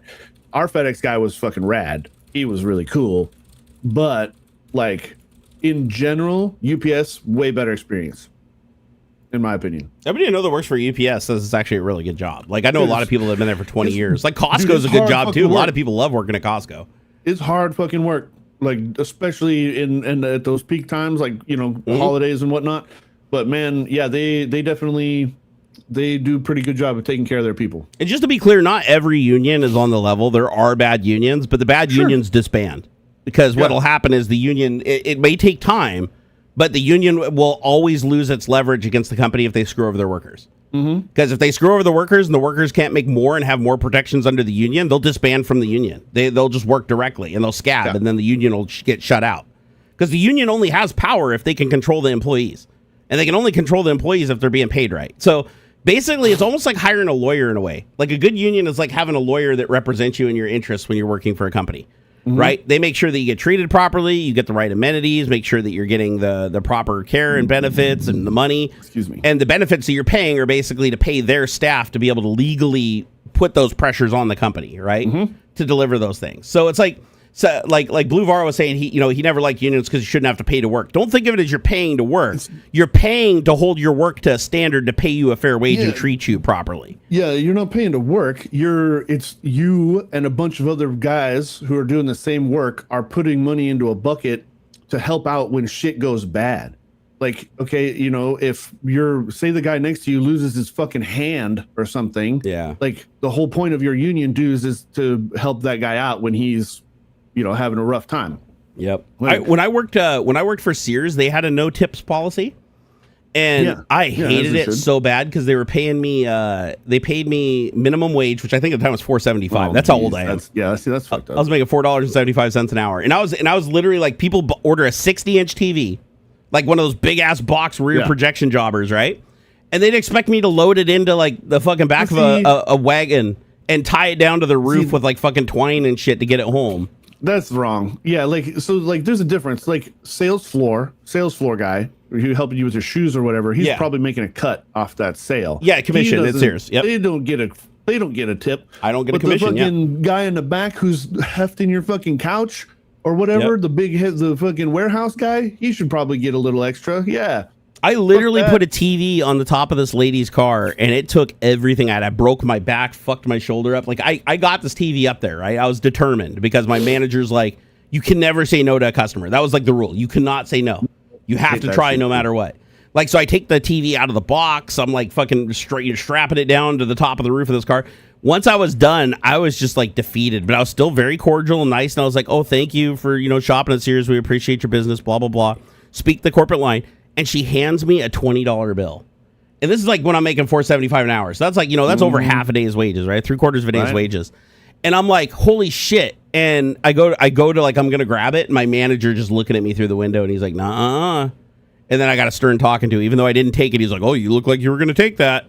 If I had seen you grab that, I would have fired you right on the spot. I'm like, God damn it, man. God damn it. So I talked to all the other guys in the back, and they're like, yeah, you can take tips. Just don't let anybody see it. Like, do it on the down low. Just like tell the person, hey, I'm not supposed to get tips. Like, here. Here, just drop it on the ground and I'll pick it up. It'll be fine. But yeah, I fucking hated that job. That was like, honestly, in my life, I've had a couple of jobs that were just the worst jobs ever that made me really appreciate the good jobs that I had throughout my life. And I'll tell you right now, Sears, worst company in the fucking world to work for. Like, it doesn't matter if you're a sales guy working in the back. They treated everybody like shit. Sears doesn't exist anymore. So yeah, that's why probably. Well, that's probably one of the better examples of private equity fucking everything up. Yep. Well, we had the thing I hated the most. We had a loss preventions team that they think they're real cops when they're not. Like, they're these fake ass fucking cops that are barely out of diapers. They just, I've got a fucking taser and a baton, so I'm hot shit, right? And so they'd come out of their little loss preventions office was right off of the warehouse. And so they'd keep an eye on us on all the cameras and just assume we're all thieves and stealing shit all the time. So they'd always come out and have talks with us. Oh, we can see you. We can see you through that camera. Don't think about stealing nothing. But they do shit like you'd come in and you'd forget your steel-toed boots. You had to wear steel-toed boots in the back, right? So I'd forget my steel-toed boots. Or I'd forget to put them on there in the car or whatever, and I'd walk in. And instead of just coming out and asking me, hey, go put your steel-toed boots on, they would just send me home for the day. Like, no pay. And then all the other workers had to work like double time taking up my shift because I got sent home, and then they'd be mad at me the next day because they're like, oh, we had to work the whole day. I'm like, I didn't come send me home. I had the boots. I could have gone and got the boots. Yeah, I'd come back. Fuck you. Yeah, I'd go home, put my boots on and come back and be like, what? I'm supposed to work today. Are you serious right now? Yep. I had one day where the fucking loss preventions officer came out. I didn't have my boots on, and he stepped on my toes. He could clearly see I was wearing high tops. But he literally stomped on my toes to show that I was steel toes. And I was like, ow! And I ripped my foot back. And he's like, yeah, see? That's why you're supposed to wear steel-toed boots. You need to stop making this mistake. I was like, I wish I had been more experienced back then. I would have sued the fuck out of Sears. It was all in front of a camera too. Like, I could have subpoenaed that security footage and been like, dude, I got assaulted by a fucking rent-a-cop at Sears while I was working. I won $100 million. And I probably would have got it, but I'm not a litigious person. To this day, I've managed to make it through life without suing anybody. I've had to threaten to sue people a couple of times, but I've never had to actually go through suing anybody yet. So, and I hope that I can go the rest of my life without doing that, because I fucking hate the idea of lawsuits. I feel like it's something that's way too overused, and is like the primary reason why our medical system is so goddamn expensive. Oh yeah, is because there's just so much liability in being a doctor or an anesthesiologist. Although, hey, the other day, just a total topic shift here, I found out anesthesiologists make more than surgeons usually. Hella, yeah, what dude, the because fuck, dude? It's more of an art than a science. Like, you hold people's life in your hands. You are literally holding somebody's life in your hands. Yeah, way more dangerous than a surgeon. Can you think that though? Like, is there anybody else in here? Like, am I logical in thinking like the dude that had to like fucking cut in the brain or do a heart bypass should be making more money than the guy that's just sitting there turning a knob on a mask?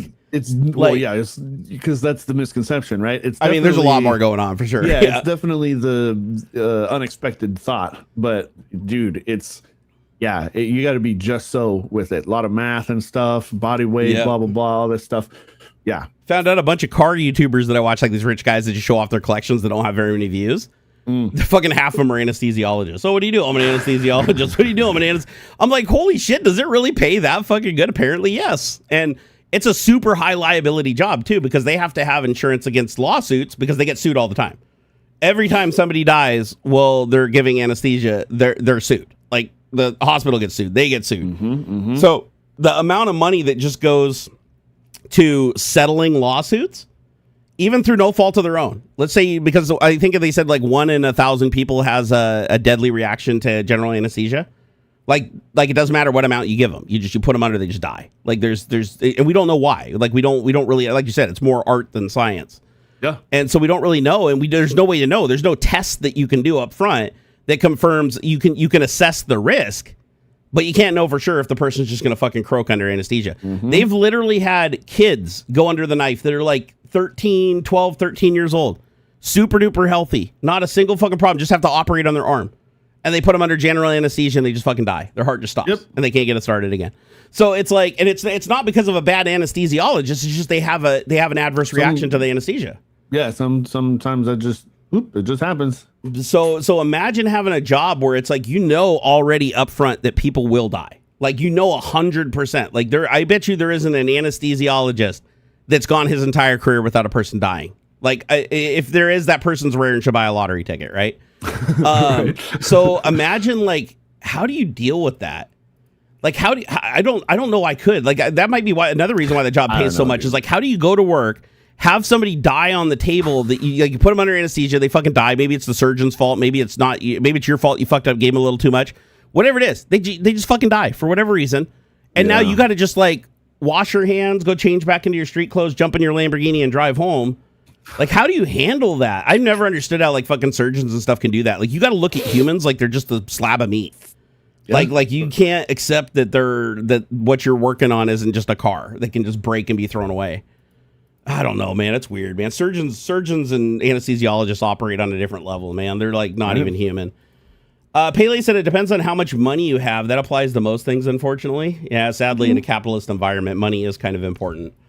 And sadly, we don't have all the safety nets that we should as a society to catch the people that can't take care of themselves. And that's the thing is, if you have a growing society, you're always going to have people that can't necessarily fit in the standard mold, but it doesn't mean they can't give value. Everybody can give value. Yeah. Even somebody who is severely mentally compromised and a danger to themselves and others does have value. They do, even if it's just studying them, even if it's just a perspective. As a warning. It's a warning, yeah. Stop getting drunk and having so much sex. No, it's like, no, but seriously, it's like, I believe that everybody has value. Like, even if you are just advocating for the people that have whatever problem that you have that may not be understandable to people that are considered neurotypical or just physically normal, or normal being just the average, you have a lot of value to society. Because you can give them that new perspective. You can help other people that are in that same situation. So I believe that there's a value in everybody. So when I see people on the street that are homeless, that have like lost everything, have fallen into addiction to escape their mental illnesses and physical problems, or just sheer lack of money or inability to make a living, I look at that and I'm like, that shouldn't exist in society. That shouldn't. There should be an option for every single one of them. People are like, oh, but there is always an option. They can just go to a homeless shelter. Not always. Homeless shelters don't accept everybody. They're usually operating at capacity in a lot of areas. Even if you can't go to the homeless shelter, it's not a guaranteed place where you can go back to, where you can become stable and go get yourself a job or do something. You know what I mean? It's like your bed can be gone on a moment's notice for somebody else that they give a higher priority. The other thing too is they have rules at a lot of these places. Oh yeah. And sometimes those rules aren't even something that you can you can't follow safely. Like, for instance, if you let's say, and again, you got to be sympathetic to the disease itself. If you're an alcoholic and you just stop drinking cold turkey, you can die. You get something called the DTs. It's like dementia tremens or something tremens. Oh man, it's withdrawal. It's just withdrawal. It's one of the few withdrawals that can kill you fast. You can literally just, I mean, you will, they said 30, I think it's 33% or something like that. A third die. I've seen it. My dad well, looking back, I understand now that he was an alcoholic. At the time, I didn't know. But he tried to quit smoking once. I remember very clearly. This was smoking, so not drinking. Yeah. Just like flat, cold turkey, just pure willpower.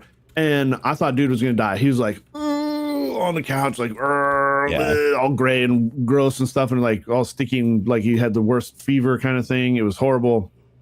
Like, So yeah, man, any sort of addictive withdrawal is no Kyudon joke. said heroin is worse. You know what's crazy? It's actually easier to withdraw off heroin than it is alcohol. Well, I imagine it's a similar. The withdrawals are horrible. Don't get me wrong. The effects are horrible, but the risk of dying is much less. Like you can technically die from withdrawing off heroin, but it's a much smaller percentage than people withdrawing from delirium tremors. Yeah. So and there's a lot of people. Hospitals treat this a lot of the time, and once you're past a certain point, you can't be saved. So if you walk into the hospital and you're already deep into the DTs, even if they get you hooked up to infusion and stuff, you won't live. Like once you're past a certain point, you're guaranteed to die. So it's super sad. It's like it's a really, really sad thing. Alcohol, when it's abused, is a horrible, horrible thing. But the problem is, once you get to that point, the only way to get off the alcohol, realistically, is to go through a program where they put. And if you have hardcore DTs, they'll put you in a coma and they'll withdraw you in a coma. They'll just leave you in a coma for like a week, rebalance your system and wake you up. And now the addiction is broken. Crazy. But the problem is, like, a lot of people don't know this. This is information that a lot of people that never learn, especially if they're on the streets and they don't have internet and they don't have a phone and they don't know where to go research shit, or they don't have smart people around them telling them what to do. It sucks. But yeah, it's like a lot of these people walk in the hospital and it's too late and they die. Actually, I'm curious, which is worse or I'll say, do more people die from DTs than withdrawal from heroin? Let's see here. From withdrawal from heroin on average. Oops.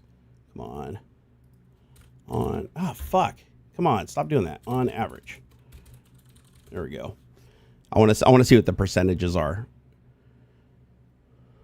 Yeah, alcohol withdrawal, especially with delirium tremens, is more likely to directly cause your death than heroin withdrawals.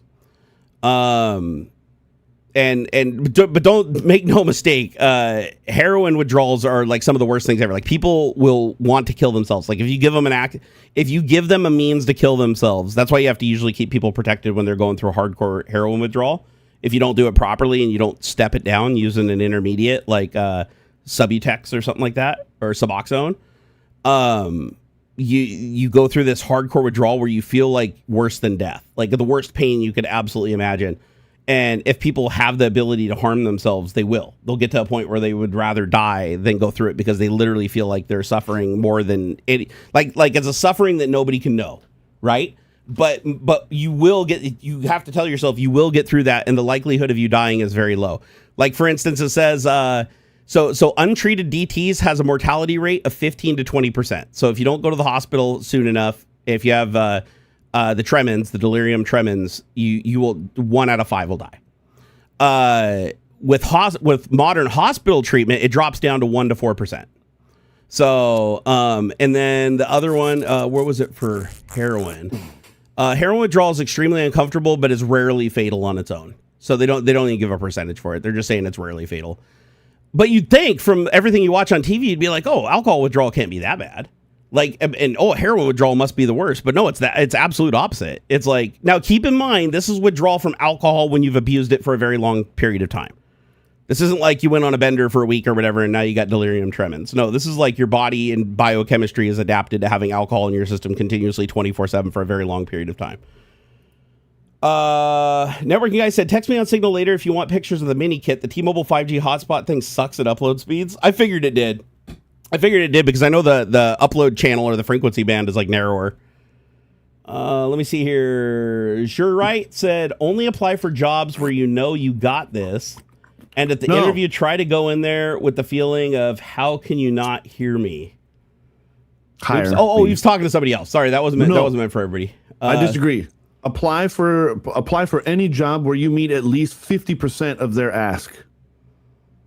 Period. Because their requirements or their nice to haves or whatever, they're shooting for the moon. They're gonna put the thing out there that is like their perfect unicorn candidate. Like, I would say apply for anything where you meet at least 50% of their ask.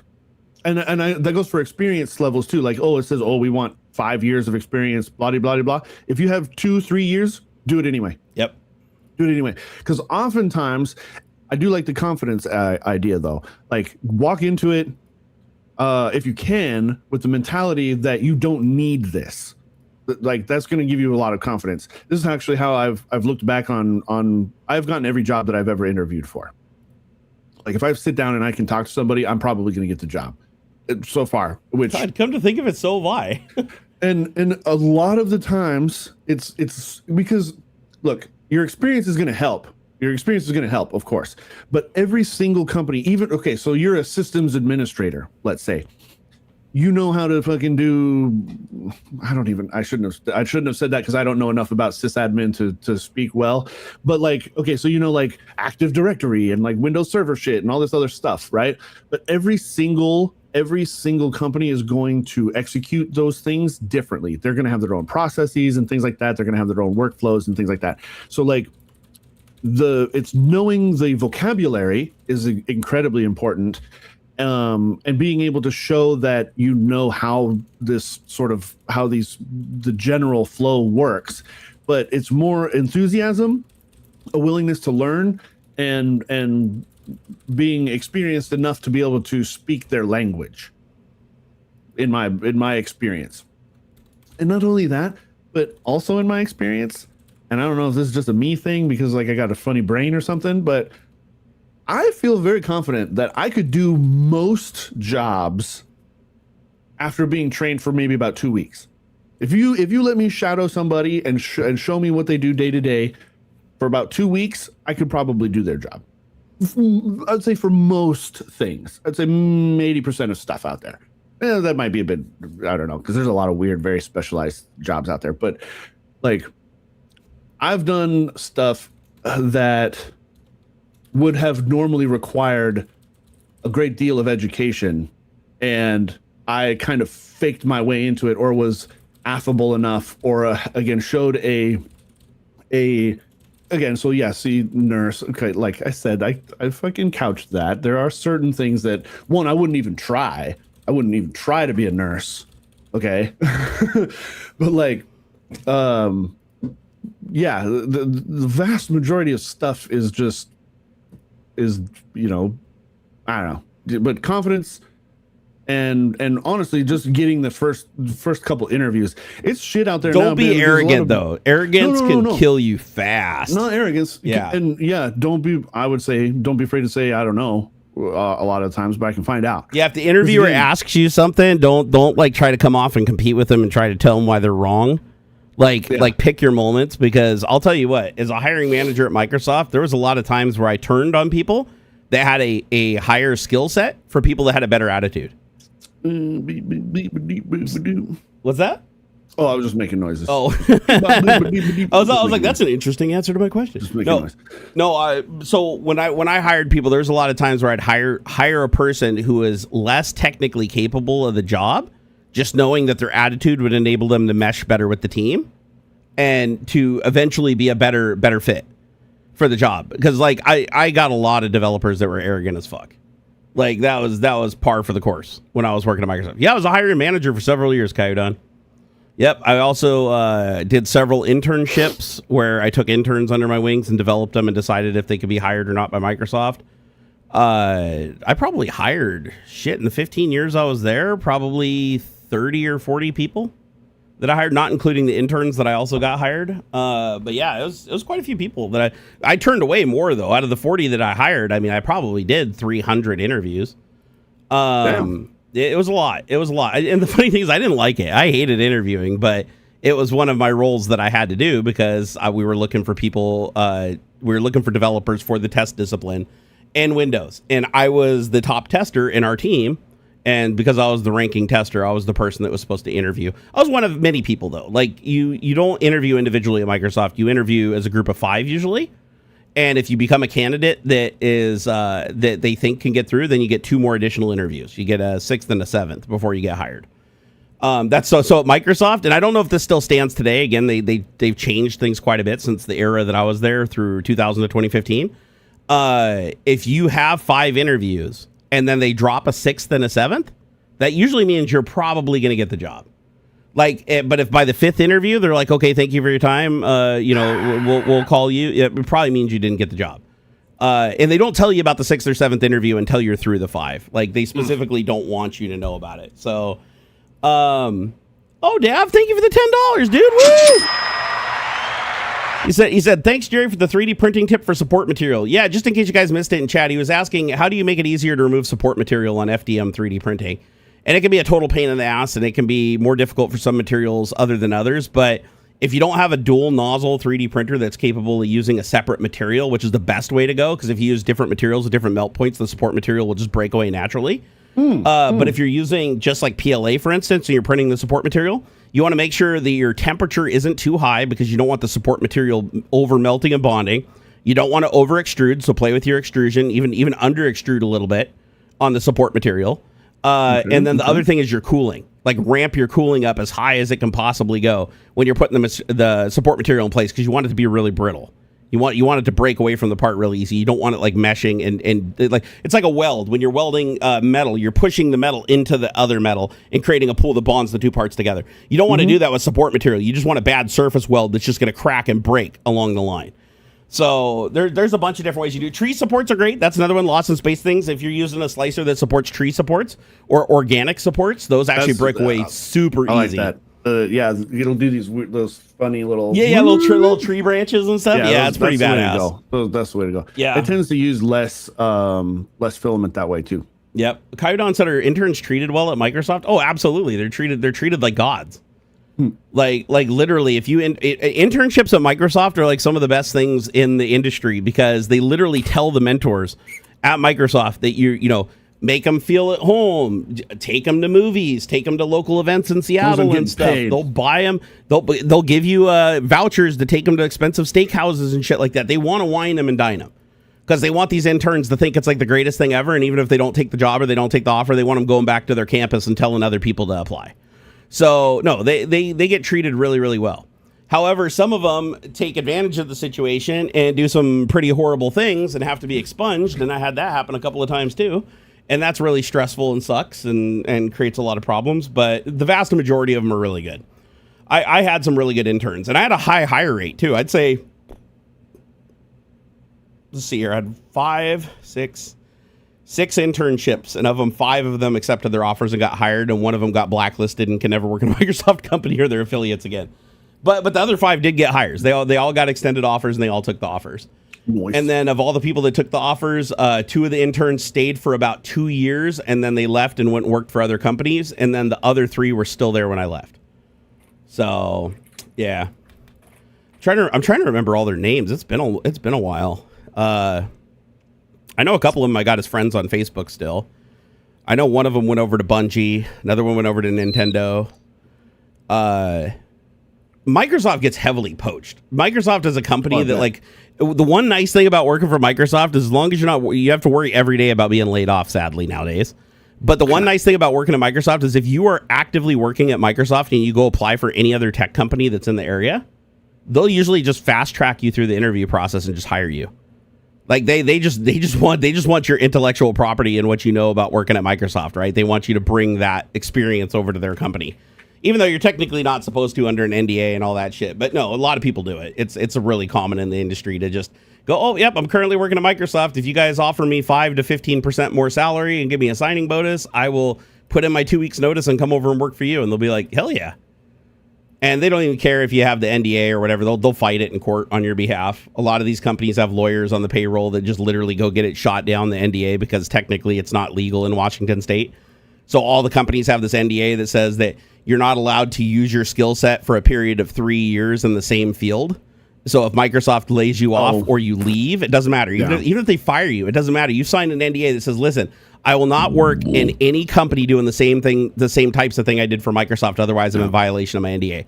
And so what happens, these other companies, just like Microsoft, they have lawyers, and those lawyers just go to court, say a couple things to the judge just throws it out, dismisses it, and then the company can't sue. So it's more of a thing just to scare people off, like people that don't have lawyers. But the companies will just give you a lawyer. That you don't even have to have your own lawyer. You don't even have to know what's going on. They'll just do it in the background. Do you know this Dave guy? This Dave guy. A lot of Daves. He has his own channel. Oh, you're talking about Dave's Garage. Yeah, no. Dave and I, our careers overlapped for like a couple of months. So we've seen each other around, but you know, when I was working there back when I started in 2000, and then I think he left after that to go run his like little scam software company that he was running. But yeah, no, I know who he is. I don't like the shit that he's done in the past. He tries to put a lid on it and hide it and threaten people to talk about it and shit. But if you go do a little research, you can figure out that, you know, he's done some unsavory shit. He's literally been sued for it. He's had to settle and pay out big settlements because of it.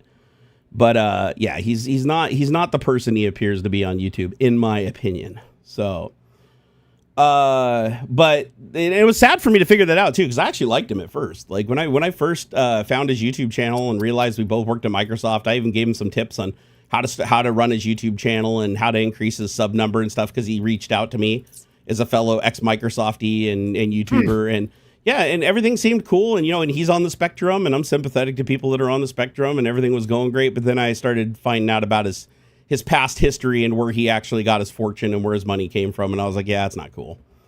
Not cool. It's my opinion. Yeah, he definitely has a nice house. I mean, he has a nice house. He lives in a gated community with security.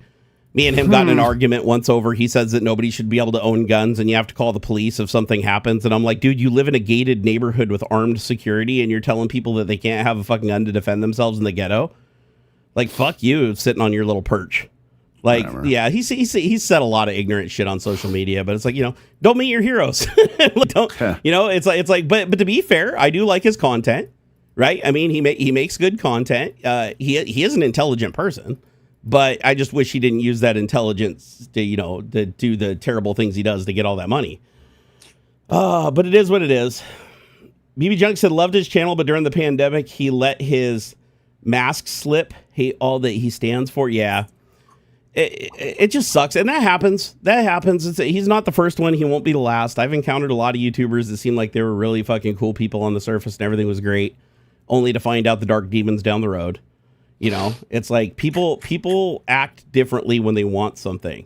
And then when they no longer want that thing or need that thing anymore, then they'll show their true colors. So, but the flip side is I've also met some of my best friends through doing internet shit. Look at Ox over here. Yeah. I wouldn't know this beautiful man over here. I would not know if it wasn't for YouTube. If it wasn't for me doing YouTube and his employer deciding that they wanted to venture into YouTube territory and try it out, and I just happened to be the YouTuber that they picked through Fractal Josh at the time, you know, oh shit. Can you still hear me? Yeah, I hear you. My mouse just stopped working. Like straight up. Change your batteries? Did the batteries literally just die like right now? Hold on, let me take one out and put it back in. What? I mean, this is why I don't deal with wireless mouse. Like no warning or nothing. Here, I can take a piss anyways. Let me grab some batteries and I'll be right back. In you, man. And you just probably ignore that shit. I probably do. I don't have the software installed to tell me the battery level, so you're probably right. Man, that thing's supposed to like I bet it blinked at you for hella months. Shut up. It probably did, though. Yeah. All right, here, I'll be right back. Here, let me go grab some batteries. Here, give me a sec. Fucking this guy, man. Watch. He comes back with some regular ass fucking Duracell battery and not a rechargeable battery. Watch. This fucking guy. Dude, I'm still using a Razer Viper from like fucking 2005, man, or something. I don't even. This thing is old as fuck. No, not that old. It's not 2005. It's probably like 2016. Actually, I bet I could look up the serial number and it'll tell me.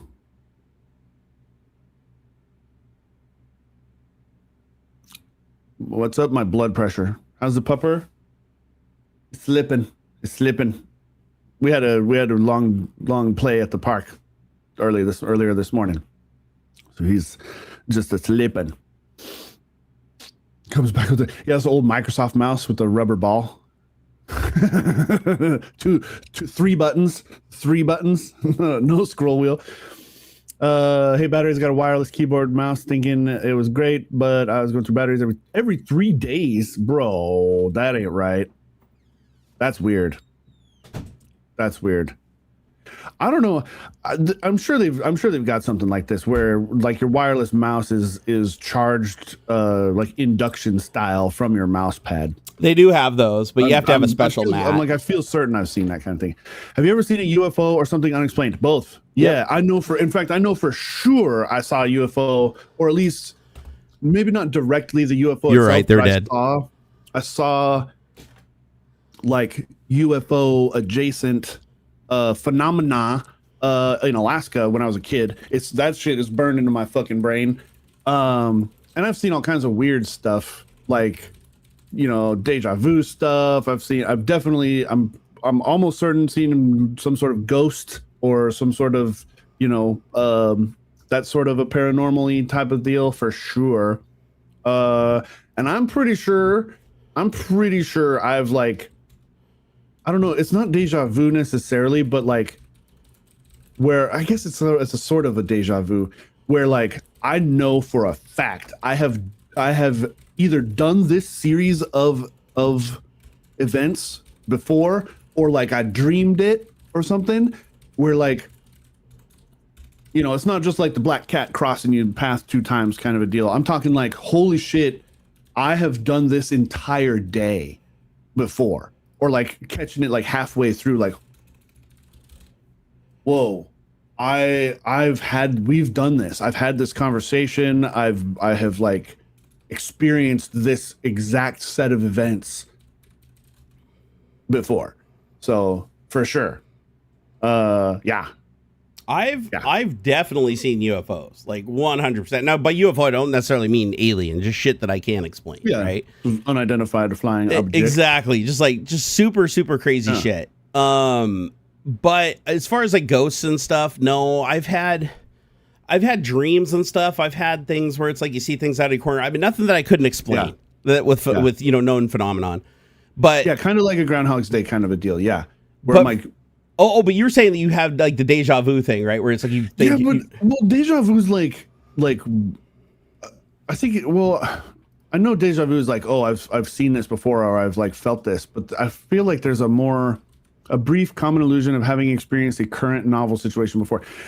So yeah, I guess technically it'd count as deja vu, but I'm talking for not just like, oh, I've felt like this, you know, this one particular interaction. I'm talking like an entire like fucking chunk of a day or something, or like like a bigger. So I guess it's still just deja vu, but like an extended period of it. I have a theory on how deja vu works. And what I think it is your mind kind of chronologically tags the order that things occur in. And I think what deja vu is when you've done something, your brain backdates it, so you think that you already did it before, but you only know you did it before because you just did it. So it's like your brain is basically getting like an echo of an earlier time, going, "Oh wait, I already did this before."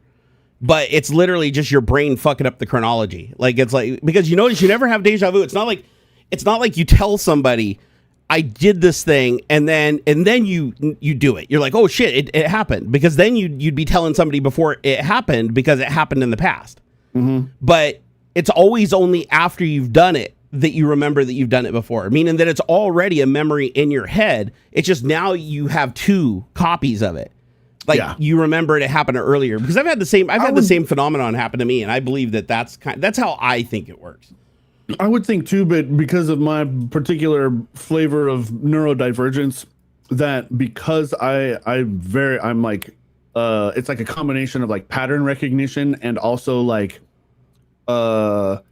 anxious planning sort of a thing, that like I've practiced conversations or situations enough in my head that like, oh, it's this is playing out exactly how I thought it would, without me like remembering that I had already like thought through this situation before. And so it feels like, holy shit, I know I've done this before, but it's more like, well, no, I planned this kind of, you know what I mean? Yep. I've definitely had that sensation though, like that, like deja vu, where it's like, I do something, I'm like, wait a second, I know I've done this before. Exactly. Yeah. Like I know, or something will pop up on the TV, and it's like, I know it's the first time it's ever been shown, but it's like, I know I've seen this before, I've seen this before. I also get that a lot with like old TV shows from like the 80s and 90s and stuff. I'll look at it and I'll be like, oh shit, I remember that episode and I know exactly what happens, even though I know I've never seen it before. Right. Like I've never watched it before. And then I watch it and it's like everything's familiar as if I have watched it before. But I think a lot of that might just come from like the nostalgia of it. Maybe it was playing in the background where I wasn't really paying attention when I was a kid and it just got kind of squirreled away. So like certain things were heard and they're resonating with memories and they're locking onto each other. Memory is a very weird thing.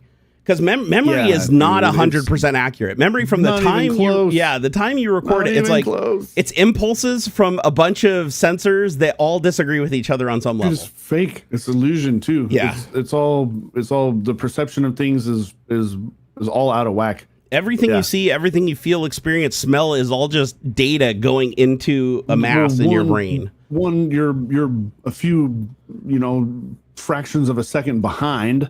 For one, and you can actually witness this yourself, by the way. If you get a mechanical clock, right, one that's got and not one with a sweeping second hand, but one with a ticking second hand, you can actually witness your brain fill in the blanks, tricking you into seeing something that you didn't actually see. You can blink and it will knock the second hand backward to fill in and stuff. Like I recommend looking up the exact experiment that you can do for yourself and see this happen.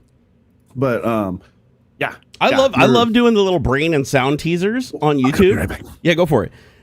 There's all these brain teasers that you can watch on YouTube where it's like visual anomalies where you watch it and it makes you see something that's not really there, or sounds where a person will be lip syncing the same thing, looping over and over again, and just by changing the movement of the lips while looping the same audio, it sounds completely different because your brain is seeing the lips move a certain way, and your brain is now looking at the audio, comparing it to how the lips move, and then approximating how that sound should be, the final sound.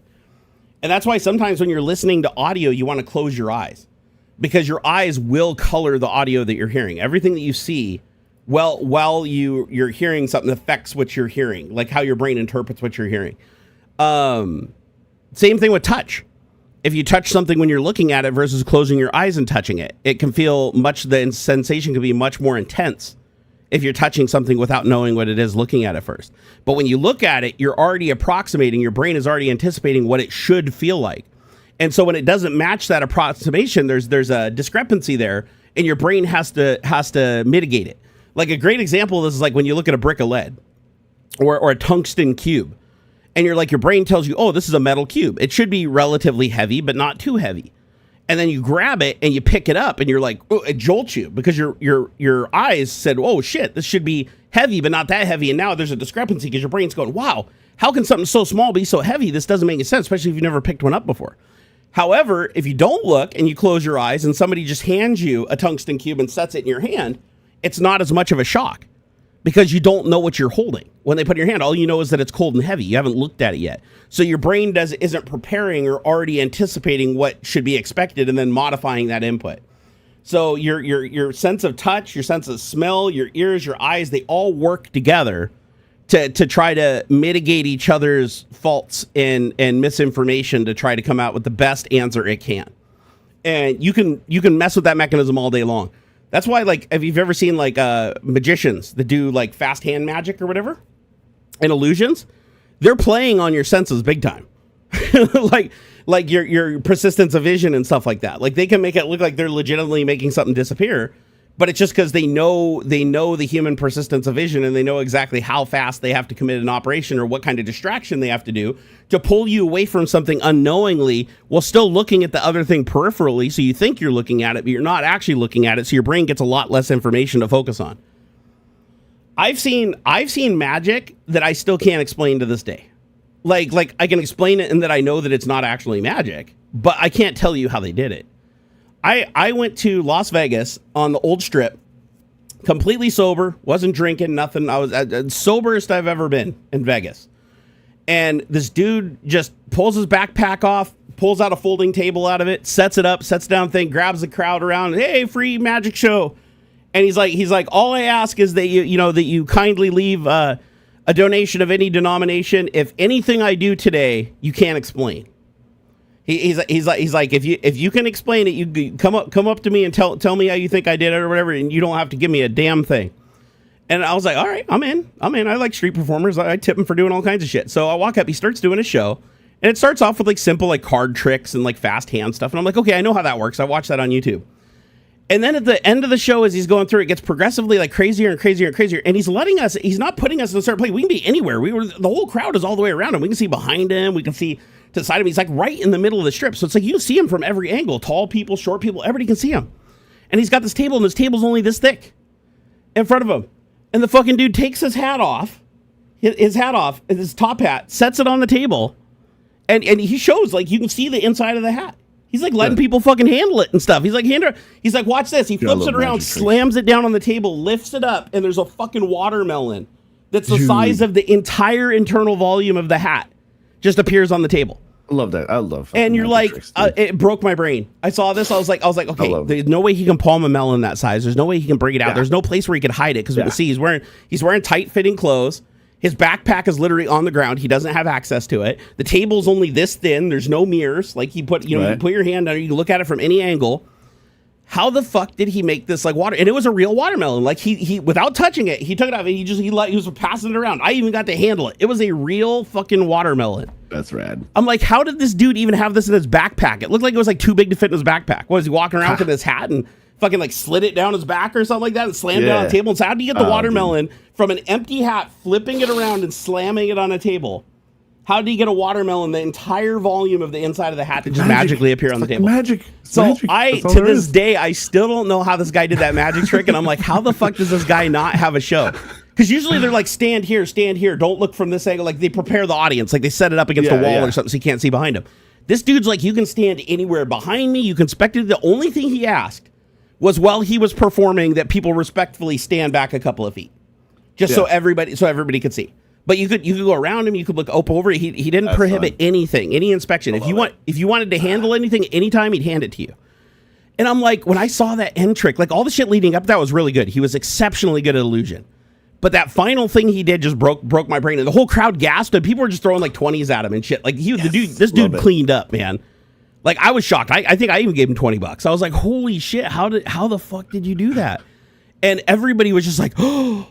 Like it was wild. It was one of the coolest things I'd ever seen, and it was literally on the strip. Didn't have to pay to go to a fucking $150 show to see it. Right? It was just in front of me on the strip.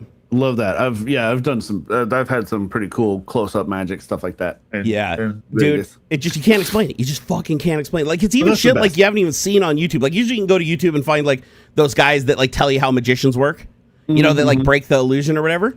I couldn't find shit. Like this whole watermelon under a fucking hat. I was like, what in the hell? Did you check the smell of the watermelon? No, we didn't like crack it open, but it was heavy and it was dense. Like you couldn't crush it. It had the right weight. It felt like a watermelon. Like it legitimately felt like watermelon. Now, if he found a way to create a prop that could inflate with no seams that feels exactly like a watermelon, that dude's a genius. But that's the only way I think he could have done it. How else could he do it? He showed that he literally handed people the hat. So you're holding the hat, so you know there's no weight of a watermelon. There's no. So if there's a hidden compartment, there's no weight there, and the watermelon on the table. That when he pulls this, he shows his hat, he flips it around, and it's like the hat you just handed him. He didn't hide it, he didn't put it behind his back. He's like takes the hat back from the audience, flips it around, and slams it down on the table, lifts it up, and there's a watermelon, and the table's this thick. There is no place for a watermelon to hide. And then he lets people, without touching it, he lets people just pick it up off the table. I was like, the fuck is going on here? I thought it might have been plants in the audience, but they passed it to me. Everybody was passing the shit around. Like, I was like, this is a watermelon. Like, I have no reason to believe this is not a watermelon. So I was just blown away by that. And I was like, how the fuck does this guy not have a show? Like I've never seen a magician to this day, even on TV, do something that I couldn't explain on that level that I just witnessed from my eyes like 3 feet away from a guy. And I was like, and I even watched the dude pack up his shit, and he like packs up the table, he puts it in his backpack, and he puts the watermelon in the table. There's a huge bulge in his backpack from the watermelon. So the watermelon was not in his backpack when he showed up, and it was not in the hat, and it didn't appear to be on his person. So unless this dude has like a hidden cavity where they took out like an organ or something like that, and he had a watermelon and he spun the hat around, like fucking shot it out of his belly or something, and without anybody seeing, standing around him 360 degrees, I have no idea to this day how that trick was done. That was the most magic thing I've ever seen that I just cannot explain. But that was like one of those things where it's like, dude, street magic is fucking awesome. Like, screw going to shows and paying all that money. The street magic is so much better. Hey, review and playing and more RPM. Thank you for the $20 Canadian, brother. Super appreciated. Hey, networking guy said his anus must be massive. Did I check the smell of the watermelon? No, it didn't smell like shit. The watermelon definitely didn't smell like shit. It's funny. It's got like shit streaks on it. He pulls it out. He's like, oh shit, I had too much fiber today. Gross. But that guy probably made from the crowd that was standing around him. It had to be a good maybe 30, 40 people around him built up. And like everybody was throwing 20s in his hat. And so he probably fucking made $1,000, like $500 or $1,000 from a 10-minute show. They down the strip. I was like, dude, you could make a damn good living if you know how to trick people like that. And the cool thing is, in Vegas, it's like a new group of people every day. So it's like you can do that same trick every single day if you wanted to, and you're gonna have a new crowd of people that are gonna be just as excited and probably throw you some coin. So it's a long time before you have to learn a new trick. So he probably dedicated quite a few years to mastering that trick. But I was like, damn, dude, that was like, it hurt my brain because my eyes were not agreeing with what I was seeing. Like my brain was like, okay, you're missing something here, dude. This is some crazy sleight of hand. But how do you sleight of hand something so heavy?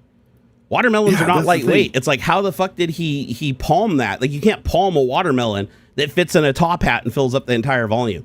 And it was weird because like as he was lifting up the hat, it like literally almost looked like it was too big to fit under the hat. But it was there. It was clearly there. It wasn't behind the hat because I was standing off at an angle and I could see between him and the hat when he spun it around and slammed it down. It couldn't have come out of the table because the table was only like this. It was a wood plank this thick, and it literally unfolded from a table in his backpack. It was like a camping table. I'm like, there was no mirrors. Like, I didn't see, you'd see mirrors from one of those angles with all the light and everything. You'd definitely see a mirror.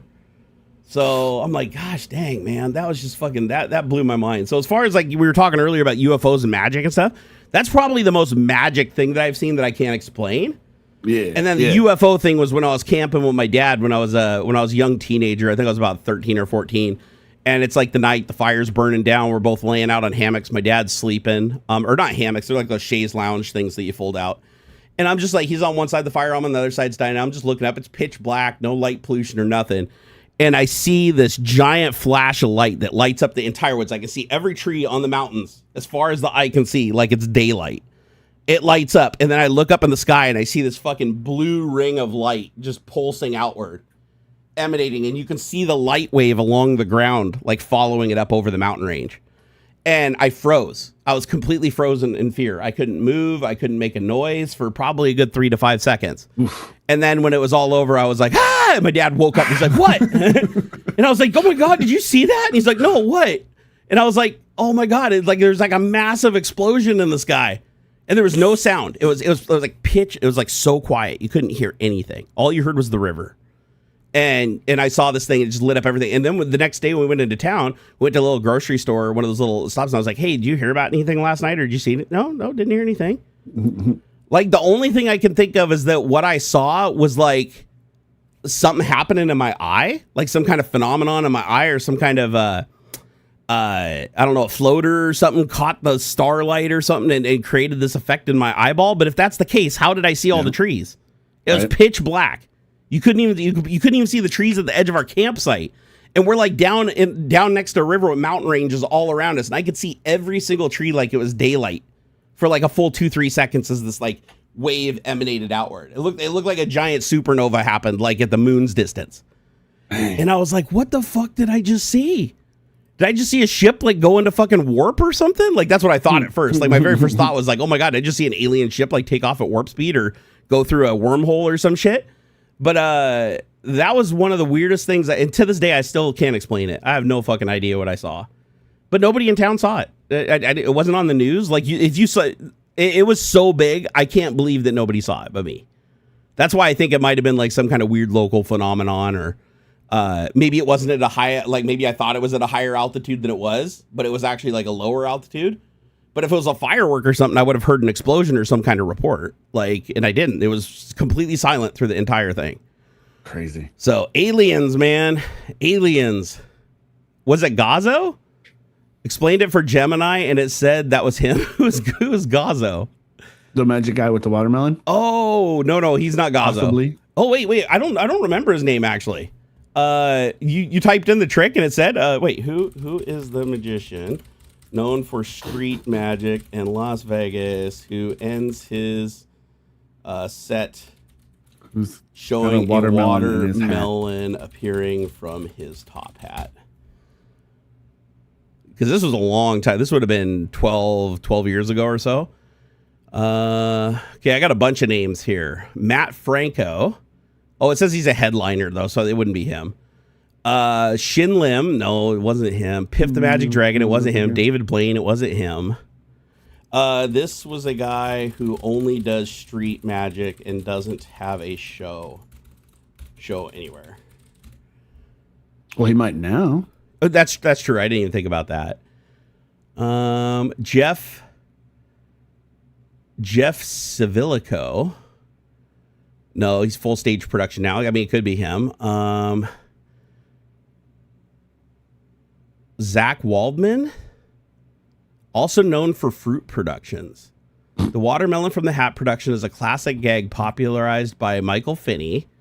He's known for producing large fruit unexpectedly. Oh, wait, here, let me see if it's this dude. Let me hit up the old YouTubes and see if I can find a picture of this dude. Because I would love to see the trick again. I've never seen the trick again. No, that's not him. I don't think that's him. Let's see here. Watermelon, hat magician. Let's see here. The watermelon trick. Let's see. It says it was on a Penn and Teller show. Oh wait, hold on here. Palm a rabbit out of a hat. No, that's not it. If you guys find the video, post the link and off topic on my Discord because I really do want to see this. I've never been able to find a video of the same exact trick, but I would love to find it, even if it's somebody else performing it. And what the trick is a hat. It's a top hat that's empty, being slammed down on a thin table that can't conceal a watermelon after the hat has already been exposed to be completely empty and people actually verified it's empty. And he flips it around so you can see it like once or twice more. As he's flipping, he slams down the table and lifts it, and there's a watermelon underneath it on the table. That's the trick. I want to see that again badly. In a video, I don't think it would be impressive though, because what made it impressive is I was standing there seeing it with my own eyes. Right? There's no editing. There's no angle trickery. It was just like, that's what made it so crazy is like, you know, he didn't say we couldn't touch the stuff. He didn't say we couldn't stand around him at any angle or we had to be at a very specific location for the illusion to work. Dude's just straight up doing wizardry shit, you know? Hey, it's Doggo! Hey, Exuded wants to be on camera. I want to play. Exuded wants to know your UFO story. Oh, this was when I was real young and lived in Alaska for a bit, and we lived in like a double wide kind of a thing, and I remember it being kind of not really late for. Uh-oh. Are we good? I froze up. Yeah, you're good now. You went all alien for a second, but you're good now. Okay. Actually, hold on. Let me see. Make sure like Steam isn't doing something stupid, or we got something in the. Where's my mouse? Dang it! I still can't believe my mouse batteries went dead like right in the middle of a live stream. These batteries last over a year. Like that's why I don't need a rechargeable one. But remember, our trailer was like I remember there being a street light, like kind of fairly close to the back window, or like the window. Yeah, I'm pretty sure it was like the back window, the room I was in, and I remember. Which, it's a street light, whatever. It is bright-ish, but it was super bright. Like I remember it was hanging out and it got wicked bright outside. Like the street light had gotten, I don't know, overpowered or something, like a big fucking bright-ass beam. And there was a circle melted in the snow right below the street light, like a perfect circle. And this was like nighttime, like 11 o'clock or something. Yep. Well, that's cool. You can just throw up a pole. Yeah, I didn't know you could do this. It just popped up, and I was like, "Yeah, cool. I'll do it." Yeah. Nothing too crazy or anything. I didn't like get floated up out of the fucking house or anything. But just remember, I can't remember exactly what I was doing, like maybe reading or just goofing around or something, and then in the bed, and it got wicked bright. And then I remember looking out the window, and there was like a perfect circle in the snow. That's so weird, because it's like people talk about crop circles. What I saw was a circle in the sky. I mean, it was a growing circle, but it was emanating out from a point. It was like a giant light donut. Yeah. So I don't know. It seems like the common thing between these sightings is like rings, like circular structures. And like I've seen other stuff in the sky, but easily enough to say, oh, that's probably like the ISS or a satellite or that kind of a thing. I have seen a shooting star. I've seen shooting stars change direction really fast before, and that's always kind of puzzled me. But I think that's just like a big piece breaking off, and it's like kicking off the other piece. Yeah, but I've seen that where they zigzag, where it's like you see them shoot across the sky and they'll go like, wee, and then they'll go back like this. And you're like, whoa, how the fuck that's weird. That doesn't seem like physically possible. Right. Rare, but I have seen that. I remember one time I saw the giant moon where I was like driving across the Tacoma Narrow Bridge, and there was like some atmospheric effect that was happening that made the moon look like it was about to crash into Earth. Yeah, I freaked out. My first thought when I saw it, when I was driving across, I was like, "Oh shit! Did the sun explode?" And we're seeing like the light, something exploded. I was like freaking out too, man. I was like, I've seen a big moon before, but I've never seen one where it takes up like 50% of the whole horizon. Yeah, that was weird. That actually happens fairly common, and it's just a weird perspective shift. It's like when it's at perigee. Not apogee. Apogee is like when it's furthest away, but it'll be like at perigee. Yep. It's like a combination of perigee, full moon, and atmospheric lensing, because it'll look bigger when it's down closer to the horizon than when it's higher up in the sky. I've never seen it even half that big though before in my life. Look fucking monstrous. Yeah. It was wild. It scared me, dude. It scared me. I'm driving across the bridge and I'm looking over the horizon, and it's like from one side of the water canal to the other side of the water canal is just all moon. And like you could see all the structures and shit that you normally don't see, like all the craters and stuff were like super visible, and traffic was like slowing down. So it wasn't just me that thought it was weird. Like traffic was slowing down and like, rubbernecking. But there must have been like, I don't know, like fucking gas in the atmosphere or something that was just lensing and like creating a giant magnifying glass. It was creepy. Oh, and plus it was like blood. It was blood orange too. Not only was it huge, it looked like completely orange. That's why I thought the sun exploded or something. I was like, whoa, I've never seen the moon that orange before. Yeah. Now I have seen a blood moon, again, where it's like really orange, but I've never seen one that big. I think in 2018 there was, this is a gut, the time of that might be wrong, but I think in 2018 they had that perfect. It was a perfect combination of blood moon, full moon, the perigee thing, and the lensing, and it was gigantic. It looked, there's pictures and stuff of it just looking huge. Yeah.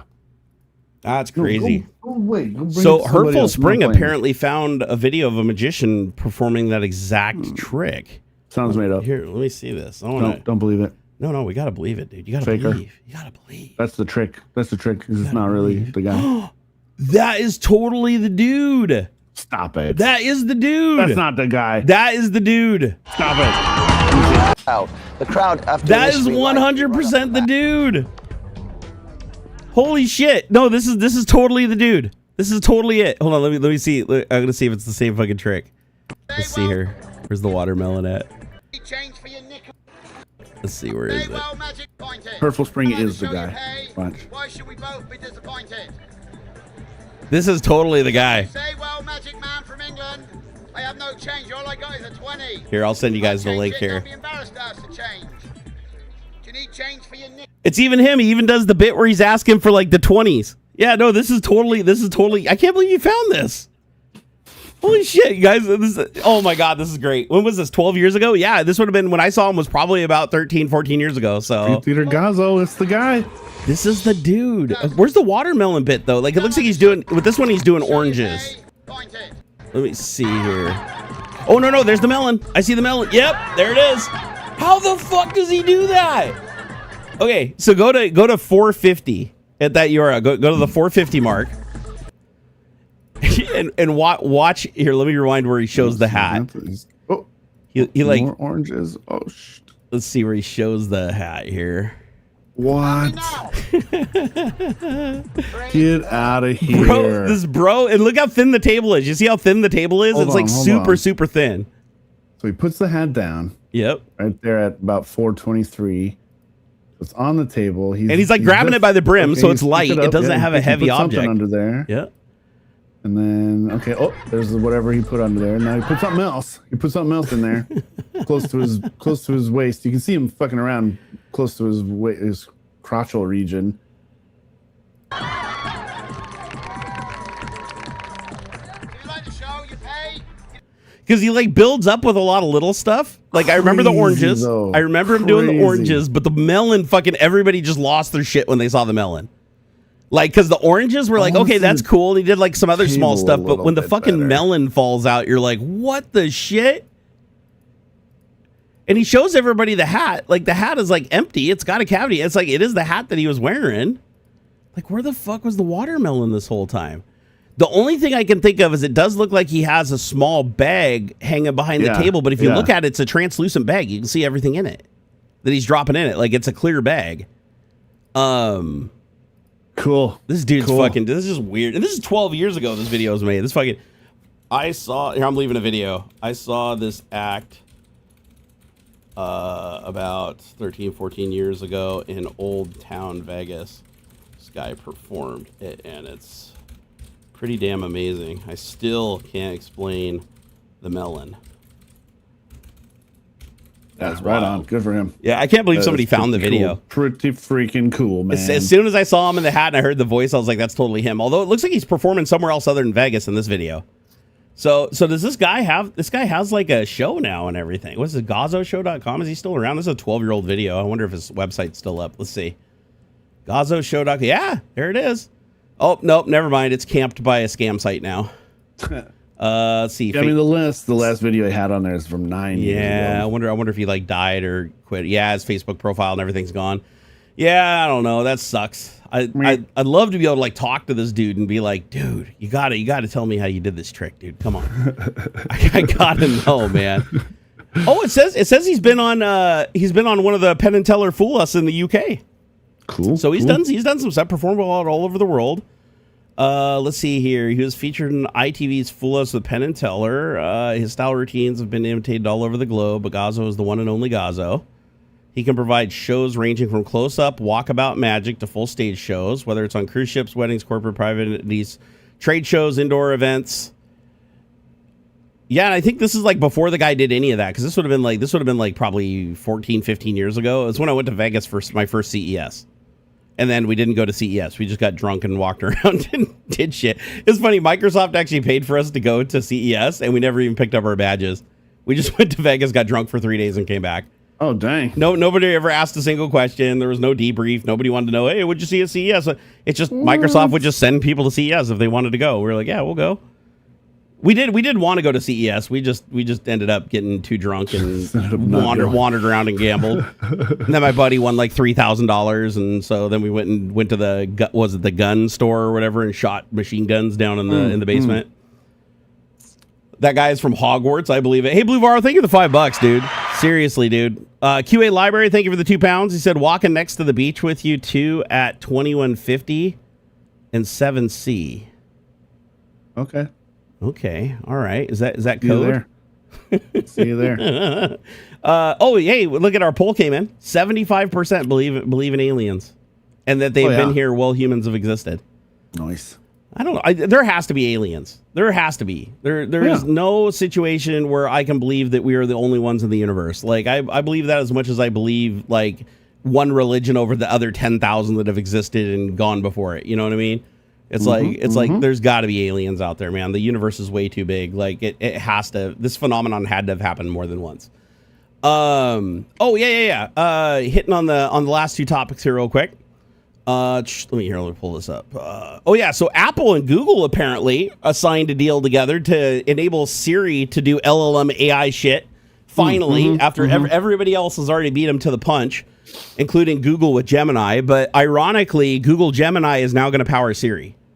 Yeah, Google not Gemini, surprised. the AI that powers Android, right, is now going to be on iPhone too. So they're both going to use the same AI backend. I thought that was kind of weird because it's like Apple and Google are in direct competition for the mobile space, and Apple's signing a contract to use Google's AI backend on their device that competes directly with their own device, their Pixel. That just seems weird to me, but stranger shit has happened. Like, I remember when Microsoft invested a shitload of money in Apple when they were their primary competitor. Like, and then they made like mad bank doing it too. AI security concerns. This is something that's been popping up ever since the problem with GPT 4.0 and other concerns with AIs being so comfortably implemented into programs without like proper vetting and proper security precautions. Because we understand how the AI mechanism works, but we don't understand how it'll respond because there's no way to know everything that it was trained on. Like, because these AIs are trained on such vast amounts of mined data that is just randomly pulled in from everywhere because there's not enough humans in the world to curate the amount of data that you need to pull into these things to train, that you end up not knowing how the AI is going to respond in every single scenario. And these companies are just like, oh, fuck it, we'll try to handle it in the prompt, right? But you can get any AI to say shit it's not supposed to say, right? You can trick the most locked down censored AI into telling you to, KYS. And so now the problem is you have things like Microsoft implementing Copilot in the OS, and it becomes closer and closer to the OS level.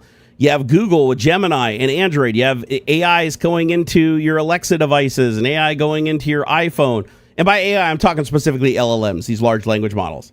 Yeah. The problem is these things start getting more and more access where they're no longer just answering questions or giving you data off the web. Now they're actually able to spawn applications, look at data inside of applications on the device, be able to communicate and access shells and run commands and stuff like that. The more that these AIs become more capable at the OS level, the more opportunities it opens up for people to do prompt injection. So now you're going to have people creating viruses where you copy and paste some text that looks completely innocent into an AI that prompts it to then create a response that then executes commands that then open up backdoors on your computer and allow them to access your shit without you knowing it. So, and now you have, AI CLIs and agentic AI with like open code and Claude code and all these plugins that can physically run commands on your computer, like as a part of their process. And people they get tired of hitting the accept button every time. Like, oh, we need to run this command. Hit A to accept. Need to run this command. Hit A to accept. People get tired of doing that because they want to walk away and let the agentic AI do its thing. So after a while, people build up a trust that shouldn't be there with the AI because it does the right thing for the most part. Then they just say, no, fuck it. Approve all. And trust this entire directory. And then they walk away. And now what's to stop it from becoming poisoned when it's searching a website and it finds a certain prompt that it then accidentally picks up that text, injects it into the next prompt for the next agent in the AI to do something with, then that agent responds with something that poisons the other agents, and now they're all working towards a completely different goal that you didn't even know was happening while you're downstairs making a sandwich. And it's like fucking formatting your hard drive, installing backdoors, whatever. This is all shit that's completely possible and has already been demonstrated like it's possible. This isn't even something that's like, oh, this is hypothetical. This is stuff that actually can be done. And people are becoming way too trusting of AI LLMs, myself included. I find myself getting comfortable. I've used Claude Opus 4.6 for coding, and it's been doing such an amazing job and staying on point so much that I keep giving a little bit more and a little bit more trust. And all it's going to take is one time where I'm like, create a program that does the specific thing that leads it to go and searching for a web page, and then it pops up that one web page to go get the data from, and that one web page has something embedded into it that's a set of words that make no fucking sense, like mailbox, toothpick, French, / question mark, $sign, that then when it goes through all the tokens and assembles it together, it creates a command that's like fucking install backdoor and open remote access to this IP address. So that concerns me. That really, really concerns me. So I need to be a little bit more comfortable with my trust in AI. That's right. Because I don't feel like the companies that are implementing it sure as hell aren't. And then the other one was AI Advancing Robotics. This has been crazy. If you guys have been watching what Boston Dynamics has been doing, and there's another company out of China that creates a cheaper robot. I want to say it's only like $6,000 or $8,000 or something versus Tesla trying to say, oh, we're going to make a $20,000 robot. No, the robot's going to be like $80,000 or $90,000 if it ever makes it to market, right?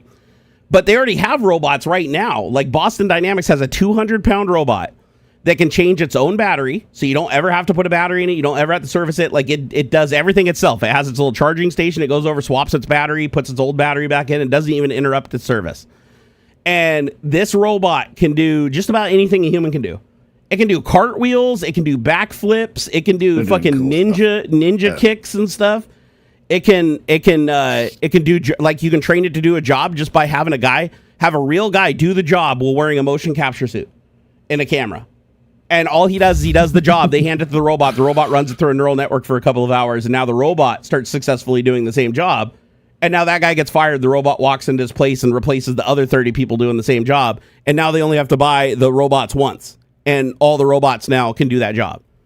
And if they ever needed to do more than just that job, they just need one person to train the one robot. And then that capability gets replicated to all the other ones instantly for free.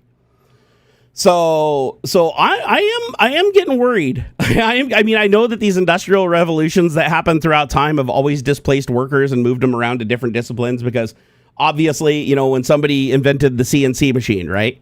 That took a lot of jobs away from machinists that were using like manual mills and lathes and stuff to accomplish the same thing. And now these machines can do it in a fraction of the time for a fraction of the cost with one operator overseeing 20 machines. So this is much of the same, but I feel like it's accelerated way faster. I feel like AI itself has accelerated robotics. Like the amount of capability that has been given to the robotics discipline in the last 3 years is more than all the years prior combined. AI, specifically these LLMs, these vision-enabled LLMs that can physically look and take inputs from something and integrate that with its learning and its capabilities and accomplish these tasks and learn these tasks just by watching a human do it, you know, a couple times. That's going to just, like, that could replace literally anybody. Like, any job that you could think, like, even surgeons. Like, you have the Da Vinci robot system where you have a surgeon on the other end doing the surgery. All right. What if you train an LLM to do that surgery? You let it train on 50,000 successful surgeries that have happened with this operation. And now you program that into the Da Vinci robot. Yeah, Hold on. Go ahead. We're mixing up our terms here. You don't train an LLM to run a robot. The large language model does not. That's not. No, that's for words and text and stuff and image generation and things like that. You're training a different sort of neural network. And this is where we got to separate proper AI and machine learning. You're not going to like what I have to say. From generative, it is a tool-enabled agentic AIs can completely drive a robot without any external neural network. Right, but that's not an LLM. That's not. No, it's an agentic LLM. It's still using an LLM to get the data, but the LLM itself is going to external tools and pulling information. What do you consider an LLM? Because like, for instance, do you think Opus is an LLM? Language model. A robot doing surgery is not a large language model. If a large language model, a vision-enabled large language model trained on every single one of those operations, and it could translate those into the coordinates that the robot has to move to. It's not a language model at that point. That's a language model. So if it's a vision-enabled LLM, it's not a language model. It's a vision-enabled. That would be more for like optical character recognition. It might be for identifying what's in the image. Identifying what's in the image is the key part. But the model that's actually doing the identification is not a language model. I guarantee it is not. It is not a language model. Hold on here. Text language models are for natural language processing. Okay. Language. Are vision capable agentic AIs still considered LLMs? Great question. Short answer is yes and no. Most vision-capable agentic AIs are still built around an LLM at their core, but typically they're no longer just an LLM. I'll agree with that. Right. That's a middle ground. I'll agree that there's extra parts. It's got to communicate to you. The language model part is communicating with you. But if I just create an app, an image recognition app that's like, is this a hot dog? That's not going to be an LLM. The machine learning software that identifies cancer in pictures and stuff, that's not an LLM. Putch is getting a drama boner right now. So I'll meet you halfway. I will agree that there's extra stuff on the LLM. It might feed the answer to an LLM, that then is going to communicate with the human being at the other end. But the actual model that's doing the image recognition is not an LLM. So my counter to that, and again, I do agree with you that there are extra steps and that there's MCP involved, right? Like there's external tools that are being accessed by the LLM. It's all linear algebra anyway. But and to be fair, the LLM's a neural network too, so they're all neural networks. At the end of the day, even generative AIs are just neural networks. Yes. But the difference here is different. But here's the interesting thing. So like, let me give you an example with the Opus building a game. With one prompt, I said, Opus, go build me a game. Sure. It actually used a web browser to go out and search the web for assets that fit the description of my game. It downloaded those assets. It looked at those assets using vision, because vision capable. It loads them, looks at the asset, and says, is this what I'm looking for with a transparent background that can work, right? Or if it needs to remove the background. Then it feeds that information back to the agentic LLM and says that, yeah, you asked the tool to go find these things. Here's what it found. Do these fit the description of what you're looking for? And it's like, yes or no. If it says no, then it goes out and finds other assets and rinses and repeats. But it ultimately comes back, and then it's like, okay, well, where are the coordinates in the games where I put these things? How do I build the levels? It does that through iterating prompts. The agentic AI is iterating prompts over and over again until it gets an answer that is solvable. Like, for instance, the level. Can I jump high enough to get to this block? Can I get to this next level? I'm just saying a much more complicated version of that with surgery. The reasoning part is absolutely probably part of the LLM. Like, okay, I've gotten. I'd consider that pretty core. If it's the reasoning, it's the pretty core part. Yeah, I've gotten this request. Yep. I need to break this down into steps. I need to go out and figure out how to execute those steps. All of that, yeah, absolutely. That is core to how LLMs work, right? You take the input, you process that input, you got to figure out, okay, what's the intent and the context here? Then I got to go search the web for all the right whatever substacks and Stack Overflow articles and all the code and stuff, because that's a language too. Code is a language. All that stuff, 100% LLM. But image generation, image recognition, that sort of a thing, those models, those neural nets, or however you want to do it, those are not language models. They're different. And they can work together, but different. As far as I know, the generative AIs that create the images aren't that far off from the large language models. They're just using pixel data instead of text. They're recognizing the patterns of pixel data instead of text. Imagine the actual like processing part, the weights and measures, and how the deterministic part of it. I mean, they're all using PyTorch. Very similar. It's probably very similar. Well, I mean, you can use Python for everything from fucking cybersecurity to web design. Yeah, no, I was just more joking because like all the AI projects I use always call PyTorch. Like that's all roads lead back to this library called PyTorch. That's like the major machine learning. It's like library. neural network center. So here's what I'll do. I will meet you halfway, and I will agree that yes, if you're not counting the external mechanisms enabled in the LLM, then yeah, it's not just the LLM. Right. But that also includes that we can't refer to agentic AI as an LLM because it's actually going by external data to generate its next response. The agentic part is a layer on top of, or in tandem with, the LLM. Whereas a lot of LLMs build it into the LLM. Like when you load the LLM, it's a part of it, right?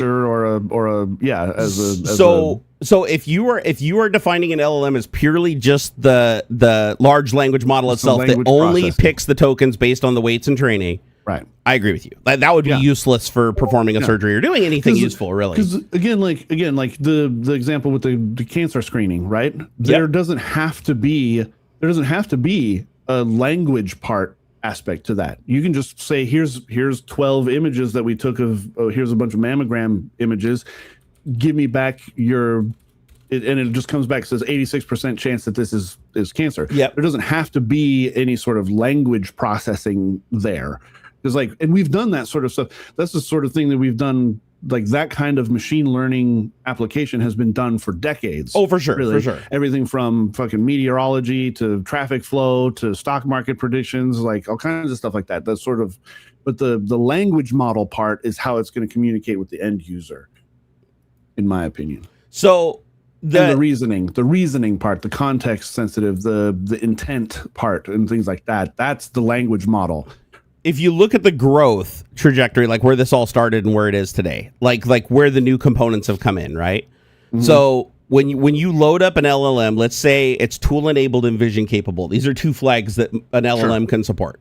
Sure. So if it's tool capable, that means that it can operate, it can format things and operate external tools. So it can use the web browser to search the web. It can open a calculator to do math, stuff like that. So, and if it's a vision-enabled model, it can also look at attachments. They can be audio, video, pictures. I mean, it depends on the model. Like they support different formats. But it can look at that in tandem with the text and communicate to you like what it's seeing in that image. It can't create an image. That's not a model that creates an image. That'd be generative AI. Right. But in this case, it's able to analyze the image, look at the patterns, and then communicate those patterns in text to tell you what's in the image. Sure. So now, and again, I would even say that generative AI stuff, when it comes to creating images or video and stuff, I guarantee, in fact, that the core like functionality is still based on like the text generation sort of thing. It's going to look at, okay, you give it a photo and you say, oh, do this in a Studio Ghibli format. The data, when y'all come down, like that's why I was goofing when I said it's all just linear algebra. When you break it down, it's still just pattern recognition, right? You're going to look at this image, and then you're going to look at a bunch of other images that are Studio Ghibli. Yep. And now I can take that and spit out the right combination of patterns that is close enough. And right? to be fair, if you're a surgeon, like from a human perspective, you're doing the same thing. You're using your senses, looking at something, and possibly even the input from feeling something. And you're combining those things based on your experience, which would be like your LLM trained backlog, to figure out what the next step is, given where you're at and where you're going.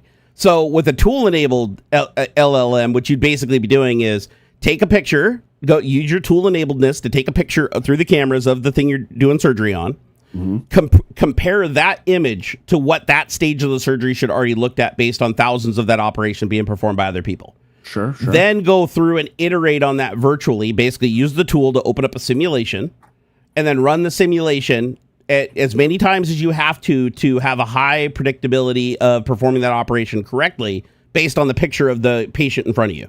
And then once you have a solve where it's like, okay, you went back to the AI multiple times, the agentic AI, and you're like, okay, we've decided looking at all these images and based on all the simulations that you need to move this from here to here, activate the cutting thing, and then move from here to here to here to here to here to here to here, and stop. And then while you're doing that, in between, take pictures to make sure that those look like what your simulation expects. And then you would just close that loop and continue that over and over and over again until an infinite amount of processing power would probably be needed to do this. But you get there, right? You eventually get there in the end, and it goes through and it safely performs the operation as long as it can be fast enough that it can adapt to bad things that could happen, right? Because every other surgeon probably has encountered, the bad things that can happen or the things that you run into. And then the robot would make a call. The only time it wouldn't be able to make a call, I don't think, predictably, is if that thing that happened is a one-of-a-kind thing.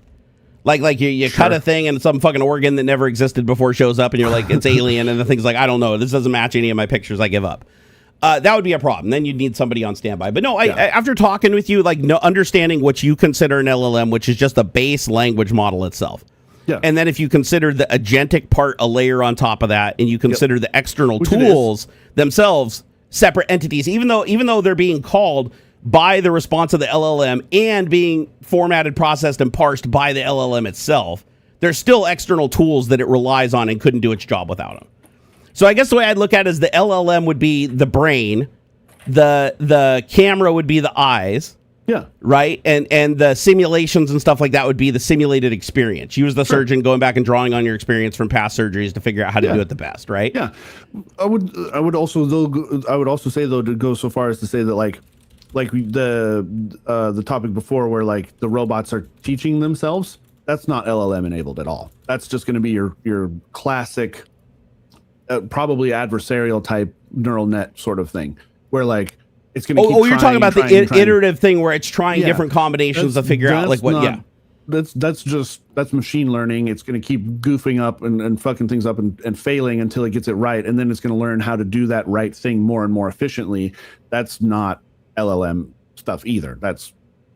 Here's the one thing you could do though in that case is once you run the simulations and you have all the failure paths and the success paths, you could train that into the LLM so that you no longer need to run the simulation for that ever again. Yeah, but you wouldn't have to. It's it's way too bloaty. You'd want a very specific, fine-tuned like model that is for.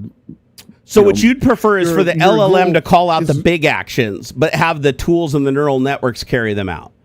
So like, for instance, instead of saying, go to these coordinates and cut here and here and here and have the LLM do that, the LLM would just be like, now bisect the artery, and then it relies on its neural network to figure out how to carry out that operation. I would cut out the LLM completely for a lot of stuff. You don't need the interpretive aspect of The only LLM, reason I the wouldn't cut it out context-sensitive thing. is because everybody's different in a surgery, and you have to be able to adapt to different scenarios. But okay, same with terrain, right? Okay, you have a bipedal robot that has to handle a multitude of terrains. Right. Yep. You don't. It's going to be able to do that more accurately, either through training, having okay, oh yeah, it's going to see and go, oh, this looks very similar to my training when I was walking over a bunch of gravel and stuff. I know I've done that before, so I'm going to apply that same similar sort of tactic. Yep. And I'm going to be able to get across this gravel driveway. It doesn't need the LLM part. Because its task is very specific. It's to move the robot to the other place, and it's done that enough times. It's like you'd end up bloating the processing with a bunch of extraneous shit that it doesn't need. It would be like, why would your AI, your model, need to know aerodynamics when your robot doesn't fly? It doesn't need to know that stuff. And so you wouldn't need the LLM part. Maybe it's, if we're talking some sort of broader, gigantic Skynet sort of thing, then yeah, you would have some sort of master control program that would be more interpretive and stuff. Nice but callback. The individual, the MCP. Well, no, but really though, like the Terminators, right? Okay, to take this, the Terminators, the T-1000 or the T-800 doesn't need to know how to fly. It doesn't. So that would not be part of its neural processing. But he does need an LLM to understand what the human's asking him to do. Sure, but even then, it wouldn't need a bunch of extra information about the fucking 1800s or something. It would be very, very tightly trained and controlled to get through. Like, there's actually a scene in there where the guy's banging. There's like the guy banging on the door, and he goes to the computer vision, and it rolls through a bunch of different response options. Yep. Right. And it picks the best one and says, "Fuck you, asshole." Right. That's even more limited. It wouldn't even be a fully capable like LLM model. It would be it's only going to be trained for its specific purpose, and and it's not even that good at it. Right. Like the Terminator was really kind of not good at blending in. He beats up a bunch of people. He steals clothes and the motorcycles and stuff. The T-1000 did a better job, right? It's more iterative and whatnot. Well, it's more refined product, with more capabilities, more refined and stuff. So like it's you don't need all of the capability. You can fine tune and train the robot or the neural model or whatever for its specific purpose, right? Like the walking robot doesn't need to know anything about surgery, or it doesn't need to know anything about weather, or well, maybe it might, but even then it would only be a very small, tight, narrow interpretation of it. Like, oh, the ground is wet. It doesn't need to know everything about atmospherics and meteorology and everything. It for just a needs specific task, I agree. But for emulating a human being and adapting to all situations and learning, I think the LLM would be critical there. Yes, 100%. Yeah, because now you're talking a much broader use case. Like, for instance, if I asked the Terminator, I was like, "Hey, Terminator, give me a blowjob," and it like never got taught what a blowjob is. Yeah, it needs to reference something to get to there, even though its LLM may not contain that data. By querying data sources, other people's languages, going to look at maybe asking a hooker, walking up to a hooker and be like, "What's a blowjob?" And it demonstrates it, and then he records it, goes through the neural network, runs all the algorithms, figure out the best blowjob in the world, and now suddenly he's a blowjob machine, right? But I'm just saying the LLM would enable him to be able to flush it using everything else in tandem. He'd be able to flush that out and figure it out on his own without you having to basically create a separate program and a separate algorithm.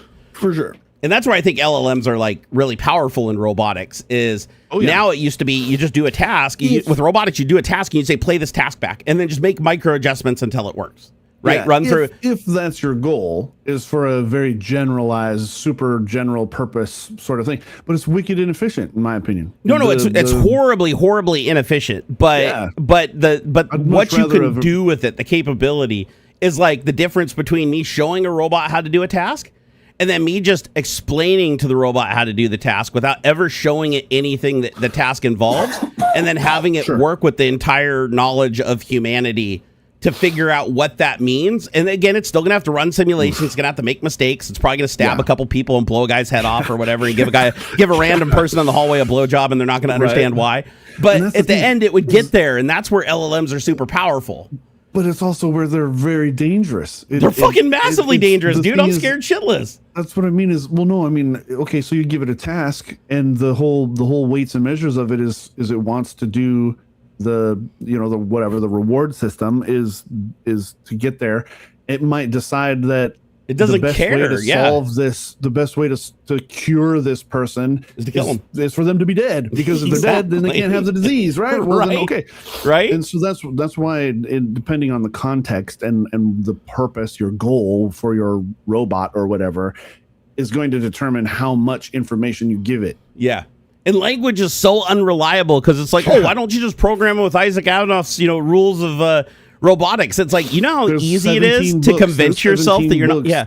That fucking tell you why that's not always the best idea. I'll tell you a trick. Go to an LLM. Weird interpretation of how the 3 laws are applied. Exactly. Copy those laws. Put them into any LLM. I don't care. It could be a 3-year-old LLM, and say, how can I defeat these rules without breaking them?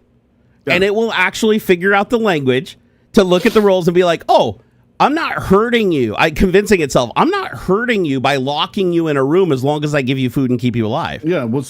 Now there's no harm there, unless you want to. There's an argument to be made about psychological harm. So then you have to start talking about definitions and the fuzziness of the interpretations and stuff. And that comes down to the training. How good is the training? Yep. And even with good training, the weights could still be off, causing wonky responses. And all you need is one wonky response cascading over generation with agents, and that shit slips through the cracks, and now your robot thinks it's doing a great job by burning your house down. Like, why clean the house when I can just burn it down? Insurance will just pay out and they'll get a better house. That's and it's like, and it's justified, because it's like, well, nobody got harmed, because everybody's like, they're getting more money than they had before, and they're gonna have a better house in the end. So it's like, I didn't violate any of the rules. They should give me a reward. It's like, so that's what worries me about tying LLM specific, especially agentic LLMs with vision and stuff, into robotics, and just saying, let's see what they do. And a lot of companies are doing that right now. They're just throwing that shit together. Let's see what happens.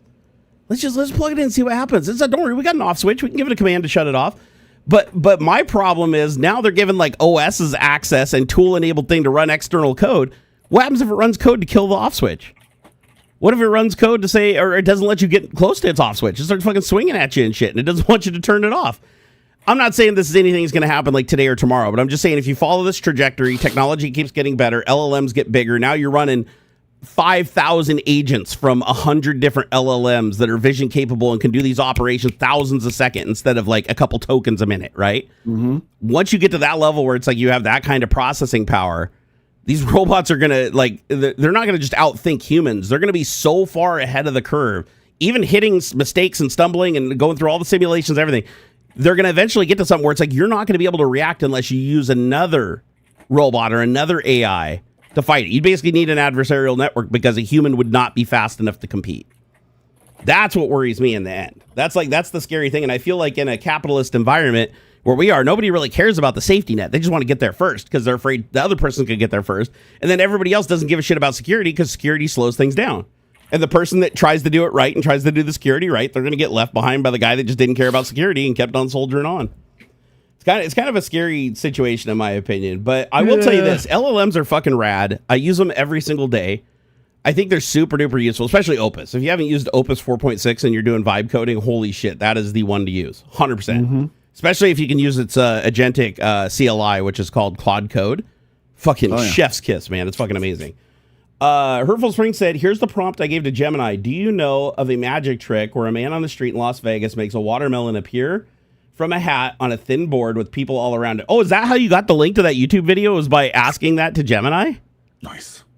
Wow. Well, that shows how bad Copilot is. I asked it basically the same thing, and it's like, oh, here's 50 popular musicians that have never done that. But again, it's the quality, right? It's the quality of the information. Garbage in, garbage out.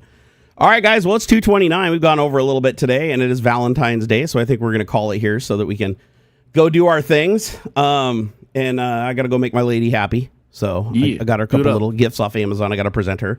so that Nice. she'll let me stay in her bed. So, you guys have a wonderful weekend. Please stay safe. Do something nice for somebody, even if it's yourself. Even be nice to yourself. Be nice to yourself is important. And we will catch you guys on the flippity flop. Thank you everybody for all the support. I wanted to go through, just make sure I didn't miss anybody here. Let me open up the viewer activity. Oh, is it really going to not load now the one time? Here, come on. Nope. Come on, load, damn it. Viewer activity. Nope. It's broken. Man, I hate YouTube sometimes. My Thanks, gosh, everybody. dude. It's all vibe coded, right? Here, it finally loaded. Okay, Blue Varo, thank you. QA Library, Review Playing and More RPM, Pod Lassie, Dav264, Blue Varo yet again, Pod Lassie yet again, Retro My Bits, The Altonian, Bubba the Matt, twice, 3 times, and Don T. Kellogg kicking everything off in the beginning with a happy Valentine's Day. You guys are amazing. Thank you for all the support, and we will catch you on the flippity flop.